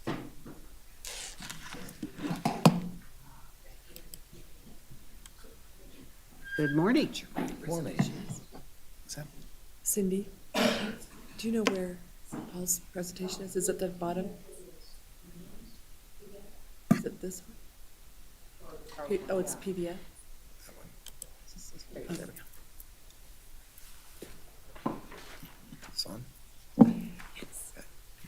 Good morning. Thanks for having us here to talk about some of the projects we have going on out here in Sparks.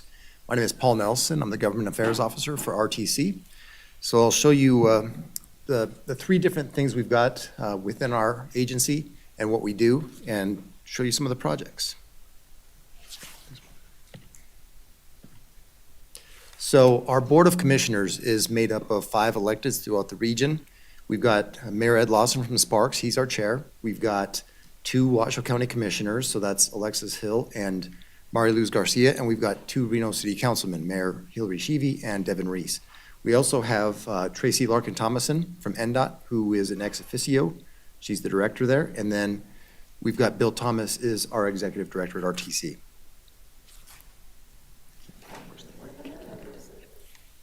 So our mission is building a better community through quality transportation, and we do that in 3 major ways. We're kind of a 3-legged stool. So the first leg is the metropolitan transportation planning. So we look at the short-term and the long-term transportation planning throughout Reno, Sparks, and Washoe County, and figure out the best ways that we can do that. The second leg is engineering and construction. And we build the regional roads, and we do a lot of rehabilitation and improvements, widening projects, things like that. I hope orange is one of your favorite colors, because we're going to decorate your city with a bunch of orange cones. And then public transportation is the third leg. So we operate the buses here in Washoe County. All right, so public transportation, our fixed route transit is known as RTC Ride and is the backbone of our transit system. During the last 12 months, we've provided more than 5.1 million rides, and 60% of those are for work trips. So we know how important our bus system is for our economy and for people to get to and from work. We've also had 21 straight months of ridership growth. So we're hoping to keep that momentum going and hopefully reach even more riders. So we're really proud of this, our alternative fuels program. So we had a plan in place to have 100% alternative fuel fleet by 2035, and we accomplished that in 2022. So 13 years ahead of schedule. So out of that fleet, we've got 23 electric buses, and that makes up about 1/3 of our entire fleet. The other 2/3 are made up of hybrids. They are diesel electric. And we just recently, in December, got our first 2 hydrogen fuel cell buses. We'll be putting those into service here in the next couple of months, and we've got 6 more of those on order.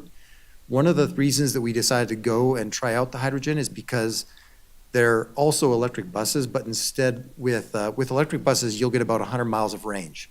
Then you got to go charge it up overnight. So there's only a few routes that we can actually use these buses on. With the hydrogen buses, they're also electric buses, but the hydrogen is what charges the batteries. So it takes about 10 minutes to fill it up. You get about 300 miles of range, so it's a lot more flexibility for us. It's kind of like diversing our portfolio when it comes to our buses. We also have a permanent hydrogen fueling facility that we'll have in place in 2024.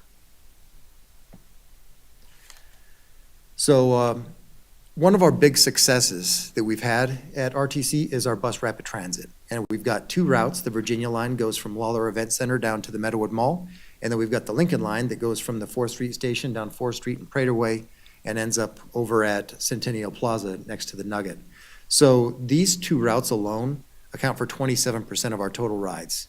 So we've got 20 routes and two of them account for more than a quarter of it. So one of the key reasons why that is frequency. So we've got a bus will stop at our BRT stations about every 10 minutes.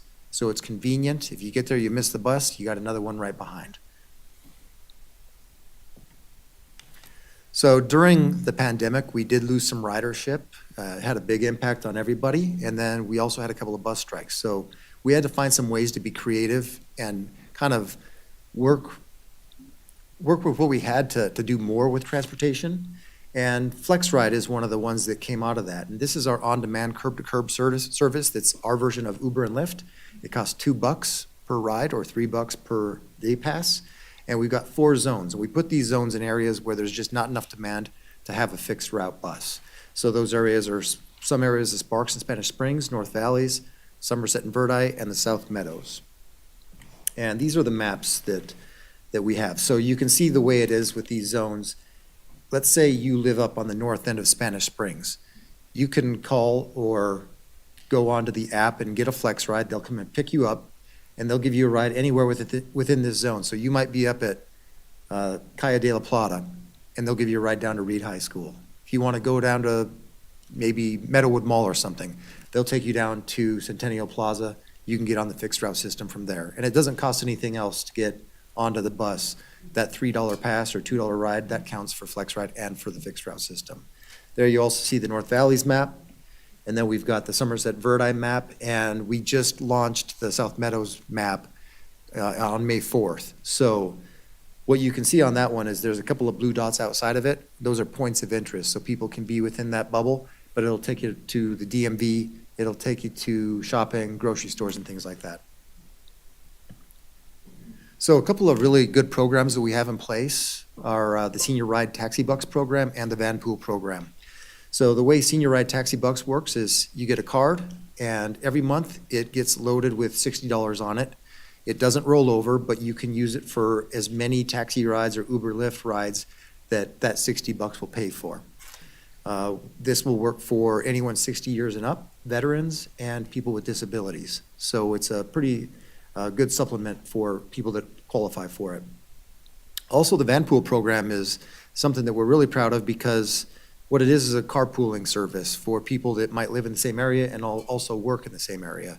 So you can have maybe 5 to 15 people.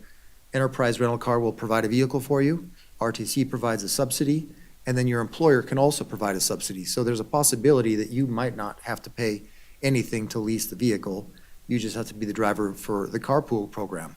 So we've got a fleet of 340 vans in our area, and that's 6th in the country. We have got the 6th most vehicles in the country, and we think that the reason that is because we've got so many people that travel, they commute long distances to Trick, Carson City, Lake Tahoe, Susanville, Truckee, places like that. So there's a lot of long distances. So it's been a really successful program for us. In 2023, it took 20 million vehicle miles traveled off the roads. So that's a lot less congestion, a lot less air pollution. So the other second leg of the prong of the stool is the regional the planning, metropolitan planning organization. Right now, we're working on updating the regional transportation plan, and this is our 2050 version. So this is the long-range plan that I was talking about. It looks 20 plus years into the future. For us, this will be 25 years in the future. We update it every 4 years. So the last time we did it was March of 21. We're going to update it again by March of '25. So this really identifies those long-term needs, and we really want to go out and get community input. What does the community want to see our transportation system look like in 20 or 25 years? And then we can capture that vision, and then we can figure out the best way to implement that vision. So the active transportation plan, that's another, we do a lot of studies and planning at RTC. So the active transportation plan is what we call Walk in Rural Truckee Meadows, and it's a component of the RTP. It really focuses on improving the ability for people to ride bikes and walk around Reno and Sparks. It's for people of all ages, and it focuses on people that are interested but might be concerned about the current conditions. So we look at the sidewalks, we look at bicycle facilities like bike lanes, bike paths, cycle tracks, and then we analyze the existing data like transit, equity, safety, the bicycle level of stress. So how comfortable do people feel when they're riding their bikes around the cities? Another study that we're doing right now that's going to be wrapping up pretty shortly is the South Virginia Transit-Oriented Development Study. And this takes a look at the land that's still developable down between like Meadowood Mall and the Summit Mall down in South Reno. And we're looking at ways that we can develop this land to make these communities more walkable, more bikeable, and then possible for us to maybe extend our bus rapid transit line, the Virginia line, past the Meadowood Mall and down to the Summit Mall. So we think that housing and transportation, they go together, and that's why we're doing this study here. If you think about the red development where Parkland Mall used to be, or the future downtown Damani, those are kind of things that we're looking at. How do you build a community that has everything right there where you can start at one end and walk to the other and feel safe? We're also in the middle of a freight plan. So if you look at this map, you can see no surprises there. Our freeways get the highest percentage of freight traffic, and we've seen an increase with this because we've got a lot more warehousing moving into the area.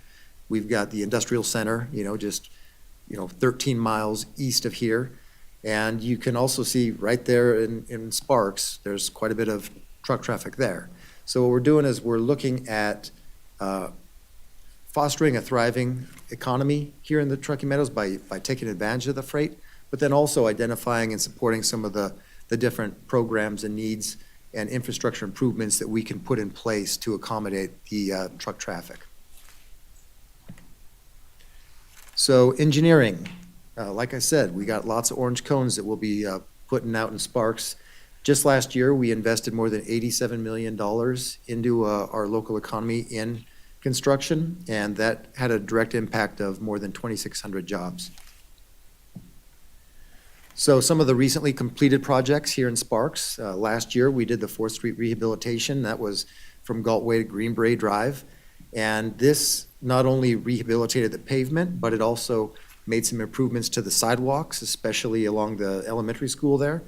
And it also made some bus stop improvements along that route as well. So we're really happy about this project and the way it turned out. We've got some traffic signal installations that are happening right here. One's just right out on the corner. That one should be up and running shortly here. We're just waiting on a couple of things. Another intersection, it's not actually a traffic signal installation, but on Sparks Boulevard in Mesa Meadows, we made some improvements there just for safety. If you look at the crosswalk right in the middle there, the median, that's a little area where if there's too much traffic to get to the other side of the road, that you're protected there. So there's that improved lighting. So we think that this intersection will be a little bit safer for pedestrians as they're trying to cross. So one of the big projects that we've had going on for the last couple of years is the Audie Wells project. And luckily for Sparks, all the construction's happening in Reno now. So the first 2 phases from Pyramid down to Highway 395, that work is basically, the major construction is done there. We've put in a lot of different elements with this project. There's some sound walls along some of the properties. There's a race cycle track. There's landscaping, sidewalks. This area was really lacking in a lot of this infrastructure before. You'd see people either walking through parking lots or walking in the dirt along the side of the road. So we think that this has really been a great project for the community. We also put in some center medians, and it really makes this area safer, and hopefully it'll give a boost to some of the businesses and maybe reinvigorate that area to bring more businesses down there. By the way, the rest of the project, the Wells portion, should be done by this fall, and the total price was $52 million. This one we just recently completed. This started just, I don't know, less than 2 months ago, maybe right about 2 months ago. Stanford Way rehabilitation. So you've got the before and after pictures here. So on the left side, you can see what it looked like. On the right, you can see what it looks like now. This is a way that we can make our roads last longer, keep our good roads good. So what we do is we go and we take the base of the road, kind of recycle it, put it back down, and then put a new top on it. And it's a less expensive way to do road construction than if we wait until it's too late and then we have to replace the entire road. So we also made some improvements to some sidewalks and some driveways and a couple of the intersections as well. The Sparks Intelligent Corridor. This is a pilot project that we're doing where think of the Waze app, where the route that you want to go is all jammed up and it tells you an alternate route.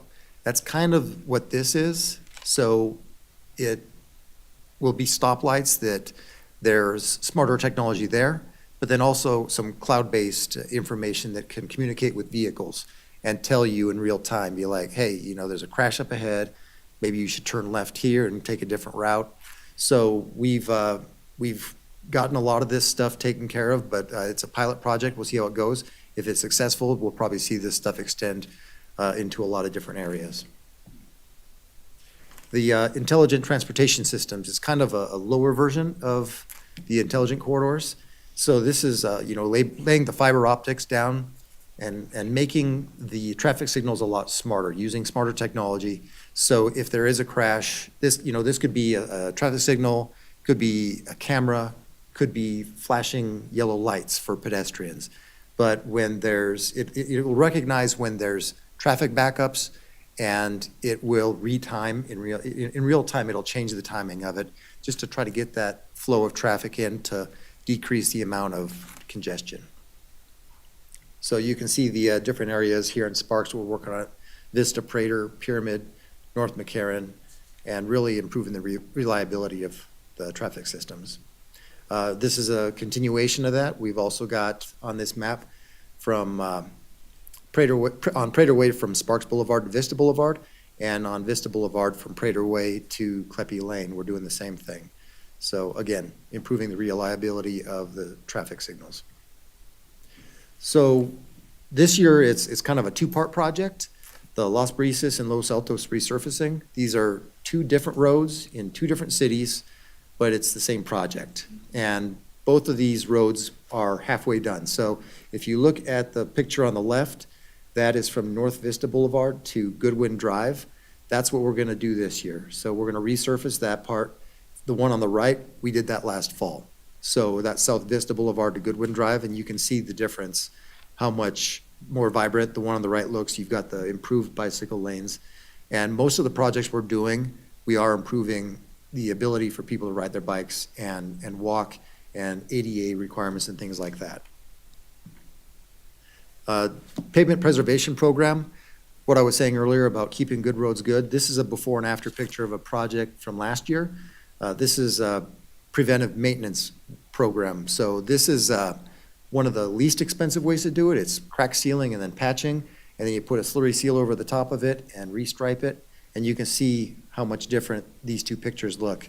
It looks like a brand new road, but what it does is just extends the life of the road. So upcoming street and highway projects, the Sparks Boulevard Capacity Improvement Project, we already did phase 1. Phase 2 is going to get started in 2025 as soon as phase 1 of Pyramid Highway is done. So we don't want to clog up traffic on both of those roads and throw the city into chaos. So once that project's done, we'll get started on Sparks Boulevard. We're going to widen it from basically the off-ramps at I-80 up to Bering Boulevard. and we're going to do some improvements with the multi-use path. There's going to be some new landscaping in place. There's going to be some sound walls that are in different areas depending on depending on what comes back. I don't know exactly which areas, but there could be some houses that will get some sound walls. This project in 2025, Vista Boulevard Disc Drive, what we see on this intersection is a lot of people want to turn right onto Disc when they're going south on Vista, and there's no right-hand turn lane. So somebody's going straight, traffic starts to back up. We're going to fix that problem. We're going to add a right-hand turn lane. That way traffic will continue to flow even when there is a red light. So as I mentioned, Pyramid Highway, there's a lot of different phases to improving this road. Phase 1 is happening right now. That's in the purple. And the next phase that we're really working on is, it says Phase 5 on the little tab. But once that's done, we also want to build that green section that'll go across, extending Disc Drive over to, through Sun Valley and over to Parr Boulevard and connecting to US 395, just to take some of the pressure. And you can also see that little arm that comes off of Pyramid. We're hoping that that'll take some of the traffic off of Pyramid too, for people that want to get over to 395. So this project right here, this is the next phase we're really focusing on. The Pyramid Highway, Sparks Boulevard, Highland Ranch Parkway intersection. There's a lot of issues with this intersection. You'll see traffic backing up. I talked to one individual from Pyramid, or from Spanish Springs, who he said that he'll be backed up for 7 light cycles before he can turn left onto the highway. So we want to build this overpass. It's a grade separated interchange, and allow traffic to flow across from Sparks Boulevard to Highland Ranch and vice versa. And then Pyramid Highway traffic continues on north and south. I know Pembroke Drive isn't in Sparks, but a lot of people commute down to that area, southeast Reno, South Reno from Sparks. So this is a project, since Veterans Parkway went in, that there has been an increase in traffic. So the plan is to widen this road from 2 lanes to 4 lanes, and it'll also have a multi-use path. It'll go probably on the north side of the road, and that multi-use path will connect to the one on McCarran and the one on Veterans Parkway. So I added these slides just yesterday because I've been getting questions when I'm doing these. You have all these projects, where's the money coming from and where does it go? So this is what our revenues are in 2024, and you can see almost half of our revenue comes from our local fuel tax. And our sales tax, 22%, our sales tax generally goes to our public transit. And then we do get about 20% of our funding from for the federal government. Passenger fees, not a lot. We don't make a lot of money on our public transit system. We supplement that a lot. And then NDOT gives us some money, and then we do have some other sources of revenue. So if you look at that, $220 million, but we're spending $254. You're probably sitting there wondering, like, all right, so are you borrowing money to do that? No, we planned ahead. We actually set money aside in previous years knowing that we had some really expensive projects coming up this year. So we kind of had a little savings account going there, and that allows us to pay for the projects that we knew were coming this year. So $254 million in expenditures this year. A third of that goes to transit. Almost 30% goes to new roadway projects. We also have the preservation and the multimodal projects. We have some debt that we're paying off, and then the MPO operating. That concludes my presentation. If you need any information, you can contact me there. I'll take some questions, but first, if you guys have your cell phones available, I mentioned we're doing the RTP process and we really want community engagement. If you want to scan that QR code and take a quick survey, it takes less than 5 minutes. It's like 6 questions, multiple choice, or you can go to the website and fill it out that way. So with that, I'll take some questions. Also, I have Amanda Caligari here. She is one of our engineering managers, so if there's anything I don't know, she knows. Does anybody have questions? I was curious because Andrea Belto for the record. Sometimes I see Van Pool cars parked in my development. So can you explain again how Van Pool works? It sounds like I'm a citizen and I can just rent your car. And how many people do I need to pick up to be considered a van pool? So for van pool, so you need to have, I think it's at least 5 people and up to 15 people. And you apply, and Enterprise will provide the vehicle. And generally, if they would do that, it's kind of like a lease, you would have to pay for that lease. But in this situation, whoever's driving it will get a subsidy from RTC, and they'll also possibly get a subsidy from their employer. So let's say RTC's given $150, and the employer gives $150, and the lease is $400. They're only paying $100 to lease a vehicle. So, but it is for workers. It's not just carpooling, it's carpooling to work. So then the driver's chain, is that why I off and on see van pool cars? So like someone in my development must be a van pool driver occasionally? Because I don't see the car there all the time. And that's why I was kind of confused, because I see cars here and there and... Yeah, so if that van pool car that you're talking about is your neighbor's, they basically get to use that car as their personal vehicle. Thank you. This is Kim Spoon for the record, but just to tag on her, can they charge the other riders to pay them so they can help their own subsidy for the lease? Yeah, I think that, and that's up to the group, how they Right. want to do that. Exactly how they So, would. yeah, But if he maybe- uses it for his, or she could use it for their personal car, because that's their car essentially. Yeah, and then, there's also some situations where maybe the driver is sick and can't go to work. Then it's always good to have a backup plan, who's going to be the backup driver that can come and pick the car up if that person is sick. And the other question I had is, where does RTC, in terms of construction, stop and DOT starts? Nevada. Jurisdictions, you mean? Yeah, who does the roads? So to simplify it, RTC doesn't own any roads. The Right. jurisdictions are either NDOT, Reno, Sparks, or Washoe County. We will build roads for those jurisdictions, but we also partner with NDOT. So, for instance, Pyramid Highway, that's an NDOT That was road. confusing, yeah. US 395 is an NDOT road, but we partner with them. We actually applied for some grants on their behalf, and some of them we'll put funding in for too, right? Yeah. So as our Amanda Caligari, engineering manager for RTC, for the record.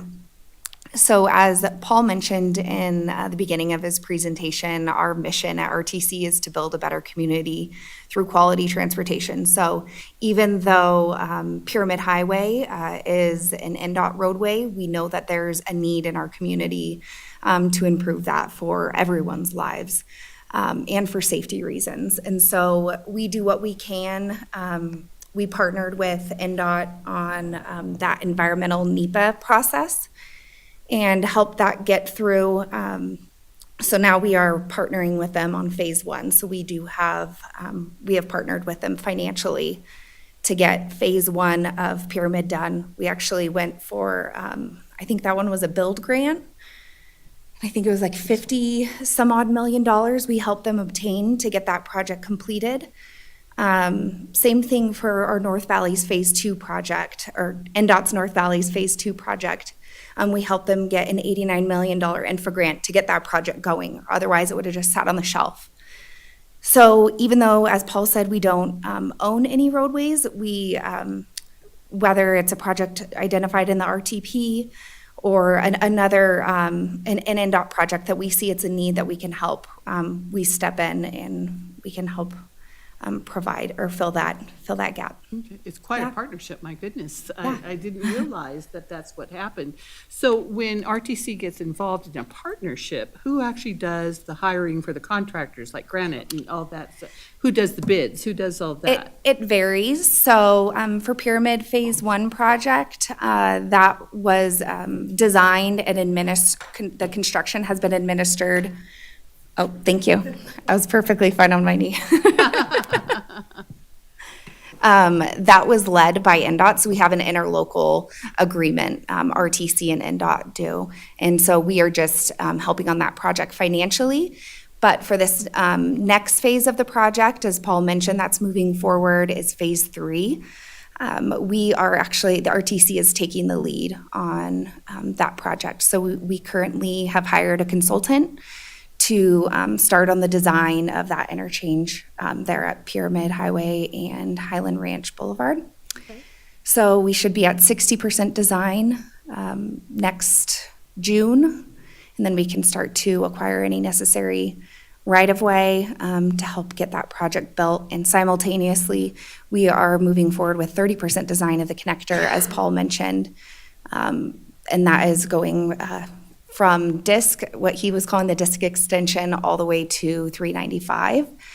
So where do the cities get involved? Because the NDOT is, aren't they more the highways and the freeways, this sort of thing? So, Yeah. so cities partner with RTC on their roads? Is that how it works? Or? So RTC is only involved in doing roadway or capacity projects on regional roadways.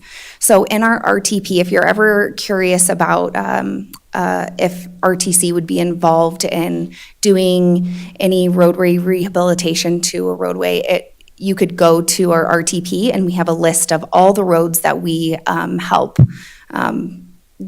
with. So that doesn't cover everything, right? That doesn't cover the NDOT roadways that we are involved in providing improvements to, but it's a starting point. So we work with the City of Sparks, Washoe County, and City of Reno to rehabilitate the regional roadways. So there's still all the neighborhood roads, those are still maintained by the local entities, but we help maintain all the arterials, so. The major, this is the. Correct. Right, the major thoroughfares, yeah. Correct. And then NDOT, actually a great resource for you is the Washoe Regional Mapping System.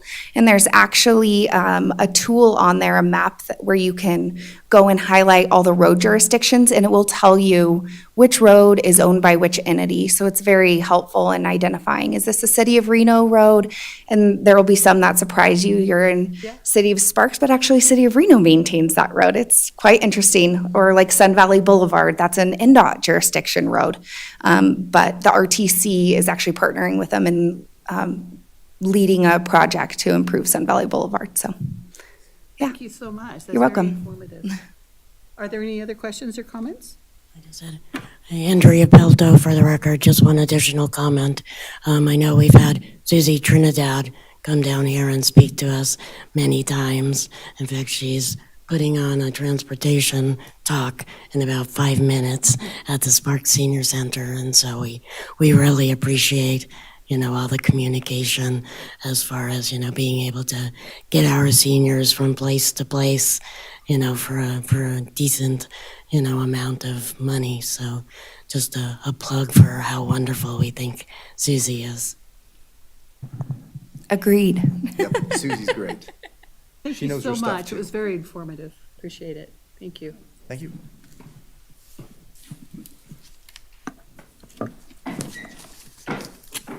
Okay, now we're on 8.1, which is the request for new future agenda items. So we'll open that up for suggestions. Anybody?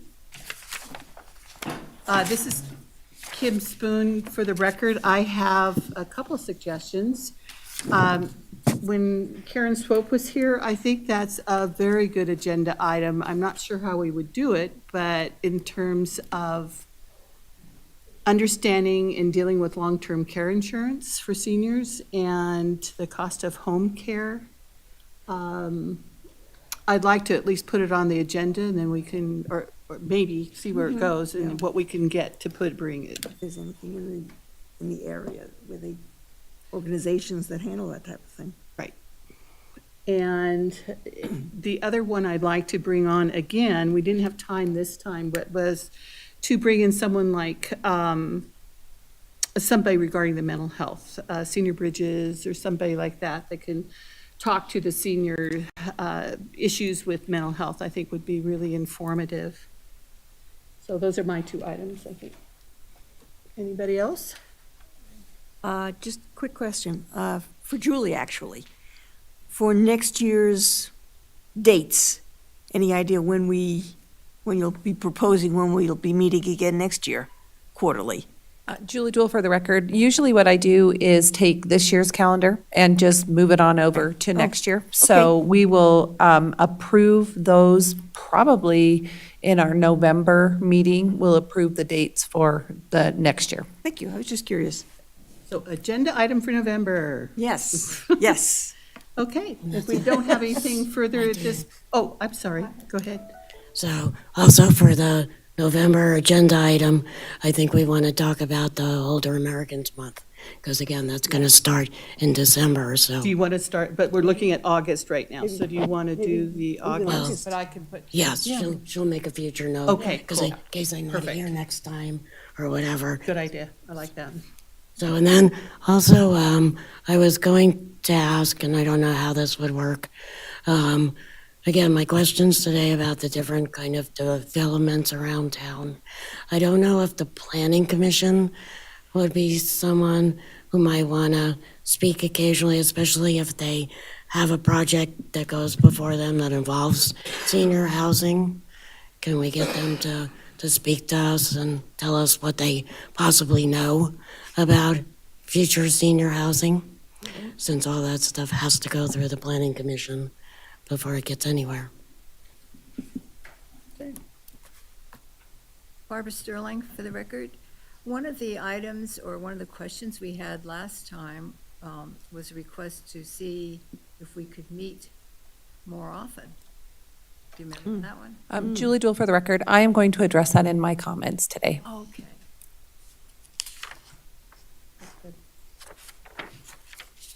Anything else then? Okay, we'll go forward to the next agenda item. Oh, sorry. One, Andrea Pilto for the record again. There's something that I can't talk about that needs to be on the next agenda. The approval, the secret approval that we have.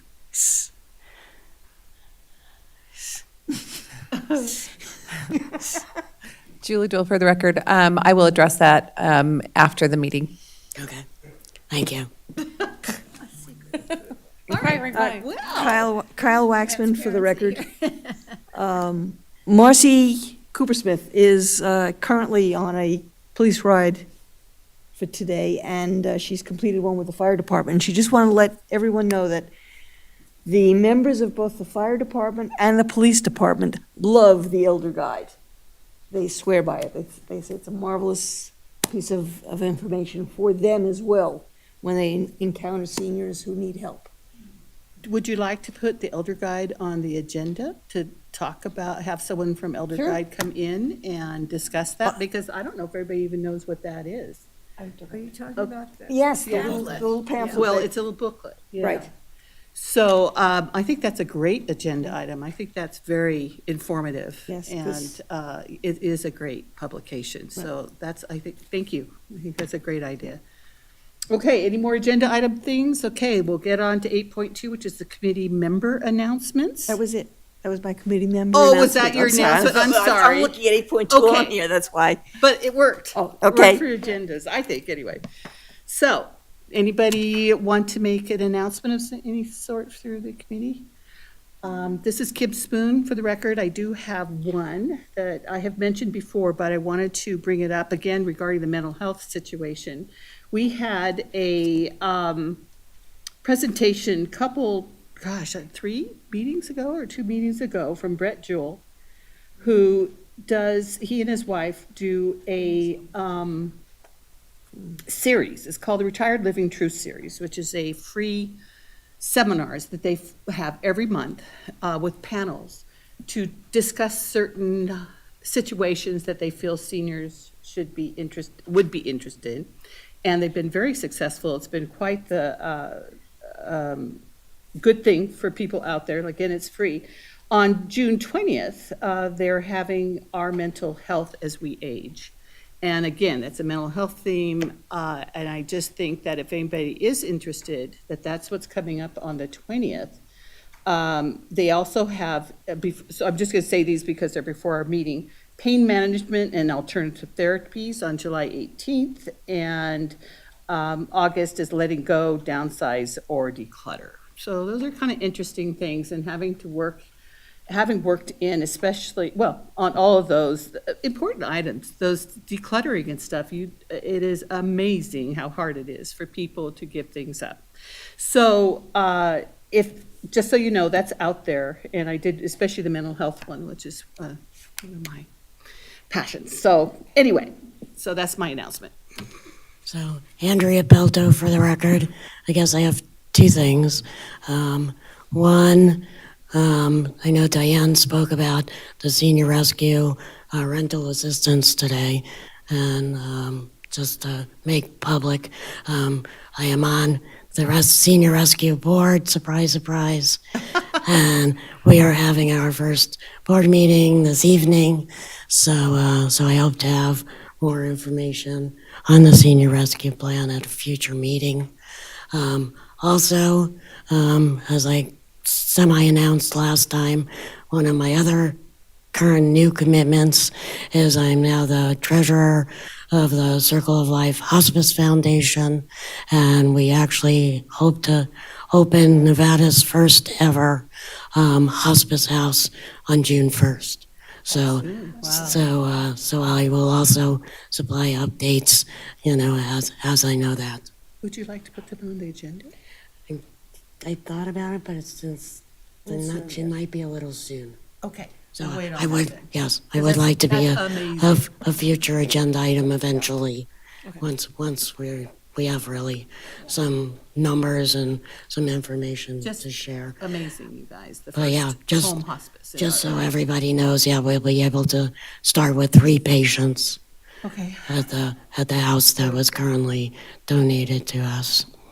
Can I just say that between what Andrew's talking about as far as the hospice house and what Farah is doing, it's just amazing how from the bottom up rather than from the top down, things are being handled.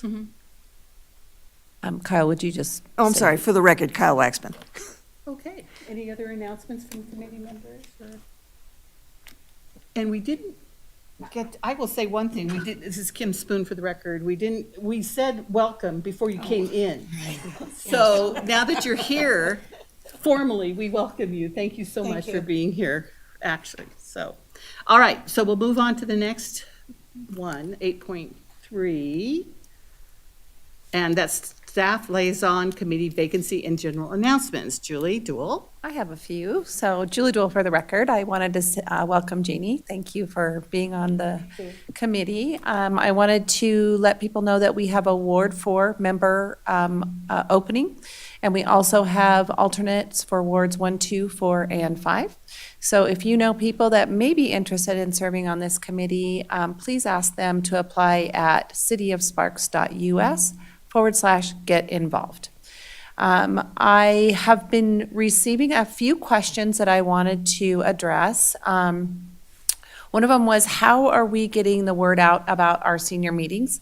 There's a couple of ways. Anyone who has signed up to receive our notifications through our My Sparks app, we put information out about all of our public meetings on that app, so you should be getting information on that. We also, when Cindy posts the agenda, it sends an automatic notification for anybody who has signed up for senior notifications. So those are both really good ways that we get information out. We also stream these meetings on YouTube. I didn't know if you were aware of that, but they are streaming. We had in February, we got 16 views on our meeting, and in November, we received 20 views. So we are receiving people that can go out and look at those meetings later to get information as well. And that's our City of Sparks YouTube meetings channel. We did ask Northern Nevada NNCIL, Independent Center for Independent Living, Northern Nevada Center for Independent Living, to present today. They were unable to be here, so I wanted to give an update. I had Hilda, I reached out to her, she gave me an update, so I wanted to update you all. She said that effective June 1st, they are going to amend their STRAT program, and they're going to do that by a couple different ways. They're going to allow senior citizens who are moving into the City of Sparks with their 1-month rent and/or basic utility hookups provided must have a signed release. There's some stipulations, and I printed out her email for you also that you could have this information. So there's some certain stipulations, but they're going to add that to their program. They're also going to start giving utility assistance with light, heat, and water for eligible applicants for seniors residing in the city of Sparks, who are at risk of having their service disconnected because of non-payment. The service disconnection notice must be presented during the STRAP application. And then they are also considering homeowner assistance funds for seniors living within the city who are behind on mortgage payments, and emergency vouchers. And these vouchers of up to $500 can be used to help housing-related costs such as HOA, property taxes, AC, heat maintenance, and repairs.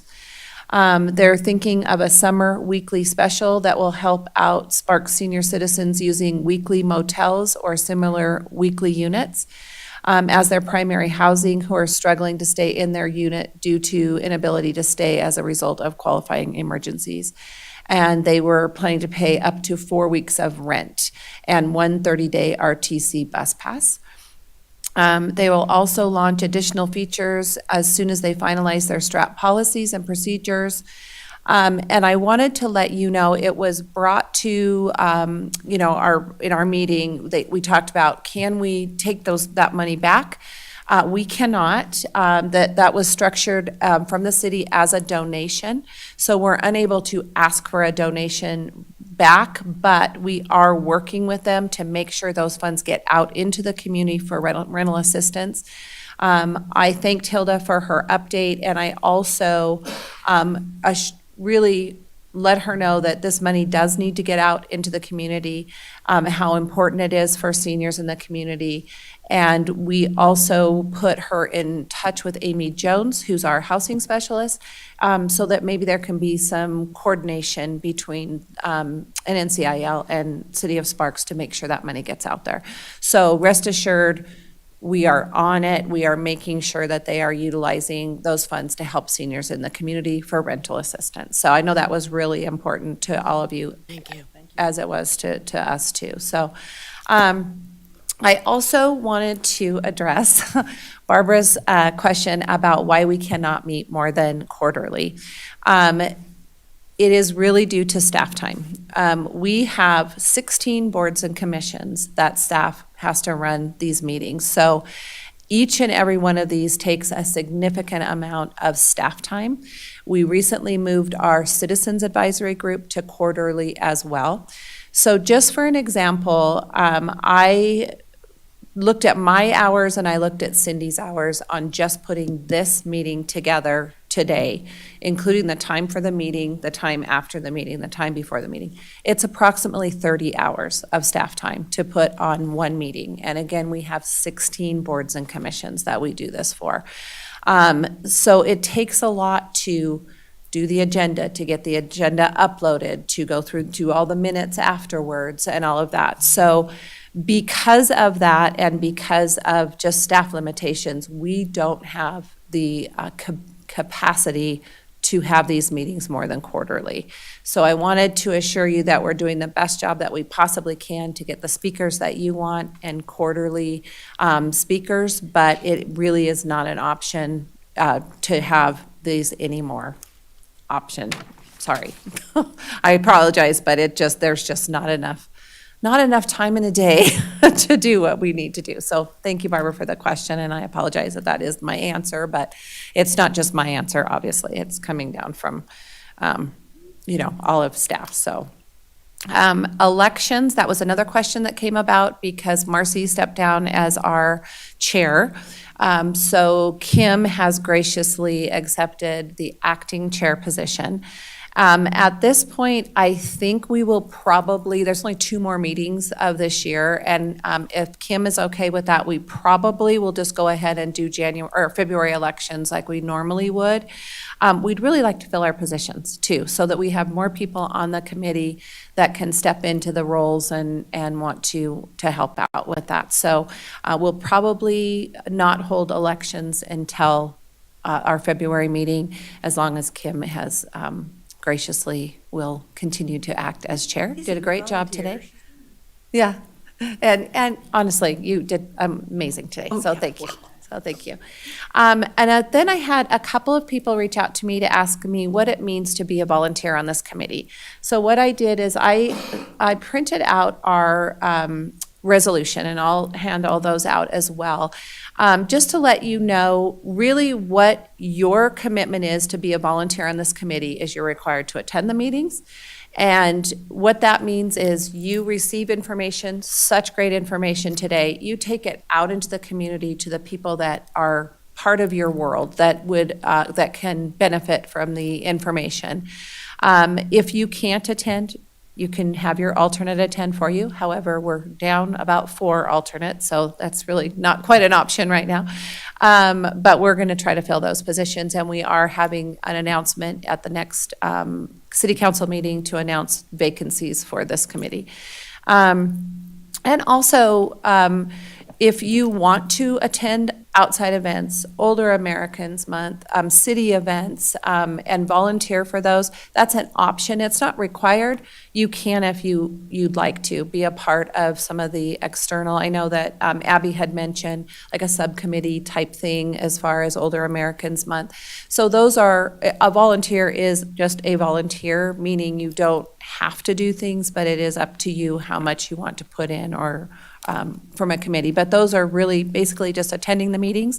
And then if you have an initiative, if you have an idea, you have something that you'd like to take before the Sparks City Council, that is another option for the chair to go before the Sparks City Council to maybe have something approved or talk to them about things going on that you're concerned about, things like that. So that would be a chair decision though, whether to go, well, it would be a vote on the committee, and then the chair would take it before council. So I hope that helps with what that looks like, and I'm happy to answer any other questions that you may need, but that was all my announcements today. Thank you.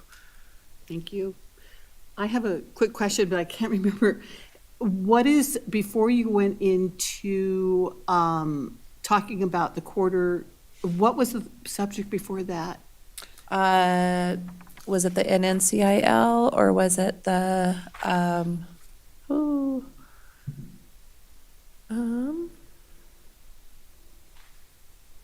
getting the word out about meetings, openings? I had a question, but I didn't write it down because there's, but that's okay. It may pop up. Oh, having more meetings throughout the year?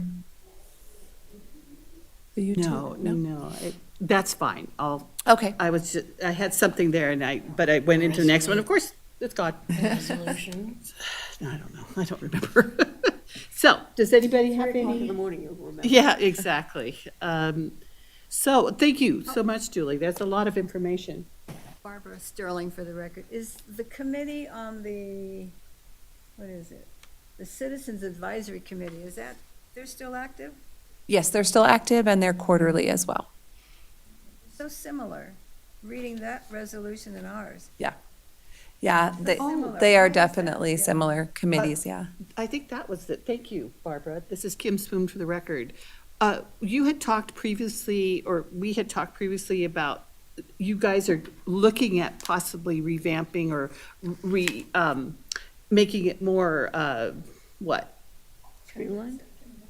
Yeah, with all the different committees. Oh, so that yes. So when we, during the election period, recently, when in our specific resolution, it does say that if you throw your name in the hat for a Washoe County or a state or, city political position, that you must step down from the committee. We realize that some of our resolutions aren't exactly the same for all of our 16 boards and commissions. So I was talking to Kim and I told her we are looking at actually all of those resolutions, and we're going to try to streamline them and make them all pretty much similar. I mean, some of them have different objectives, different purposes, things like that, but just in general, because we did notice that there was some just different type wording on them, so we're going to try to streamline those a little bit. Yeah. No. Okay, More of a thank you. template approach. Thank you. I knew there was something. Yeah. So, okay. Thank you, Julie. I think unless there's no other questions or concerns. And I think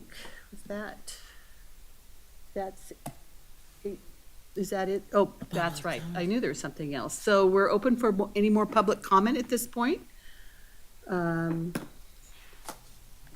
Thank you, Madam Chair. I'm not going to make this a longer meeting. I just wanted to say, I want to clarify something. Eric Spratley, for the record, representing the Nevada State Contractors Board regarding handyman. I have no need for a handyman, but I know that a lot of folks do. They need a screen door lock checked, a gate fixed, something like that. If the person wants to do it for $1,000 or more, the homeowner would have to hire a licensed contractor. If the need is for electrical, plumbing, anything requiring refrigeration or your furnace or AC, HVAC, that requires a licensed contractor as well. So, and then I would offer the Nevada State Contractors Board, I know your agenda's topic is over and you can't interact with my comments anyway at this, but I'll plant the seed that we would come back and explain the handyman thing to your folks and to the 20 people watching online. That way we can clarify, because we don't want to discourage people from using prudent handymen, handywomen who are out trying to help them, because a lot of folks need that service. So Exactly. throwing it out there, we'll come back, we'll explain it. We don't regulate it or license them, but they cross over in violations and things like that. So we just want to keep people safe, but still have them get the help that they need, because that's the ultimate goal of the board. Thank you. Thank you.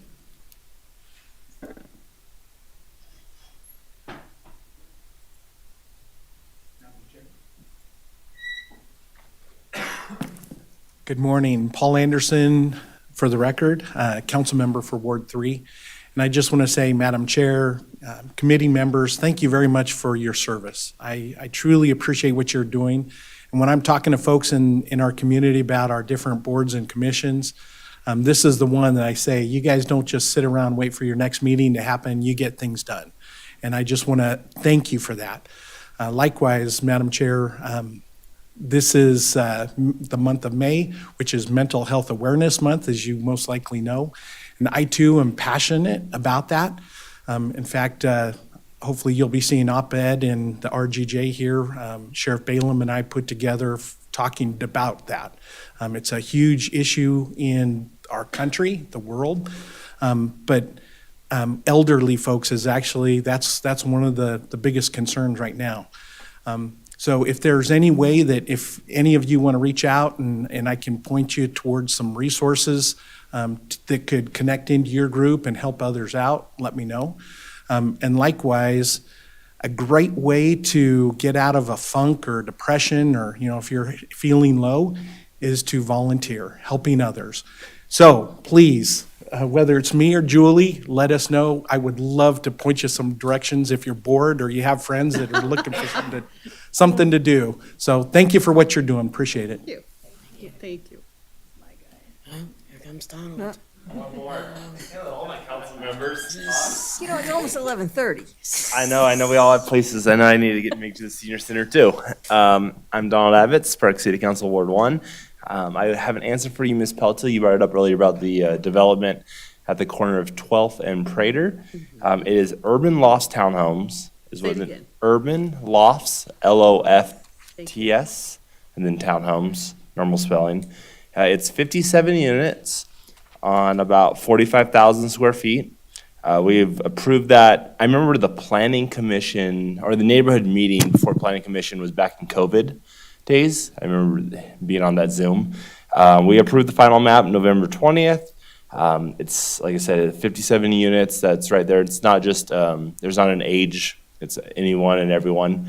That's what's going in right there. So it's kind of a neat little infill project. And it's a townhome, so there's some ownership for people. And I just wanted to, I think that's the only question that I heard so far that I could provide an answer to today, and just wanted to give that to you guys. Great. Townhomes for sale. Yep. Okay. Yep. And there's common space there, and so I believe they're paying like an HOA, some type of fee to maintain it all, and garages. If I remember right, it's a 3-story project. So they are pretty nice in that little area. There's stuff in them in there, but it looks good, and they've heard from the neighbors on some of the traffic issues. There's concerns of Prater, and so the traffic's, I believe, coming in on the G Street side, I believe, if I recall right. So we did see elevations. I tried to find them, I couldn't, but it does look like a nice project for that area. Groundbreaking or anticipation? They're already pushing dirt. So, but there was no groundbreaking or anything available there. And, the church was a beautiful church that was there, but the church was falling apart. It was not in very good condition at all, so. No HOA. I believe there's something, there's, for the townhomes, because there's common space there. So they need to collect fees to keep that clean, so. That's all I had. Thanks. You're welcome. Good information. Okay, any further public comment? I think we are ready to adjourn then. Thank you, everybody, for being here and to all people out there. Thank you. Oh, well, thank you, guys. I have a good predecessor. I'm glad she was sitting right next to me.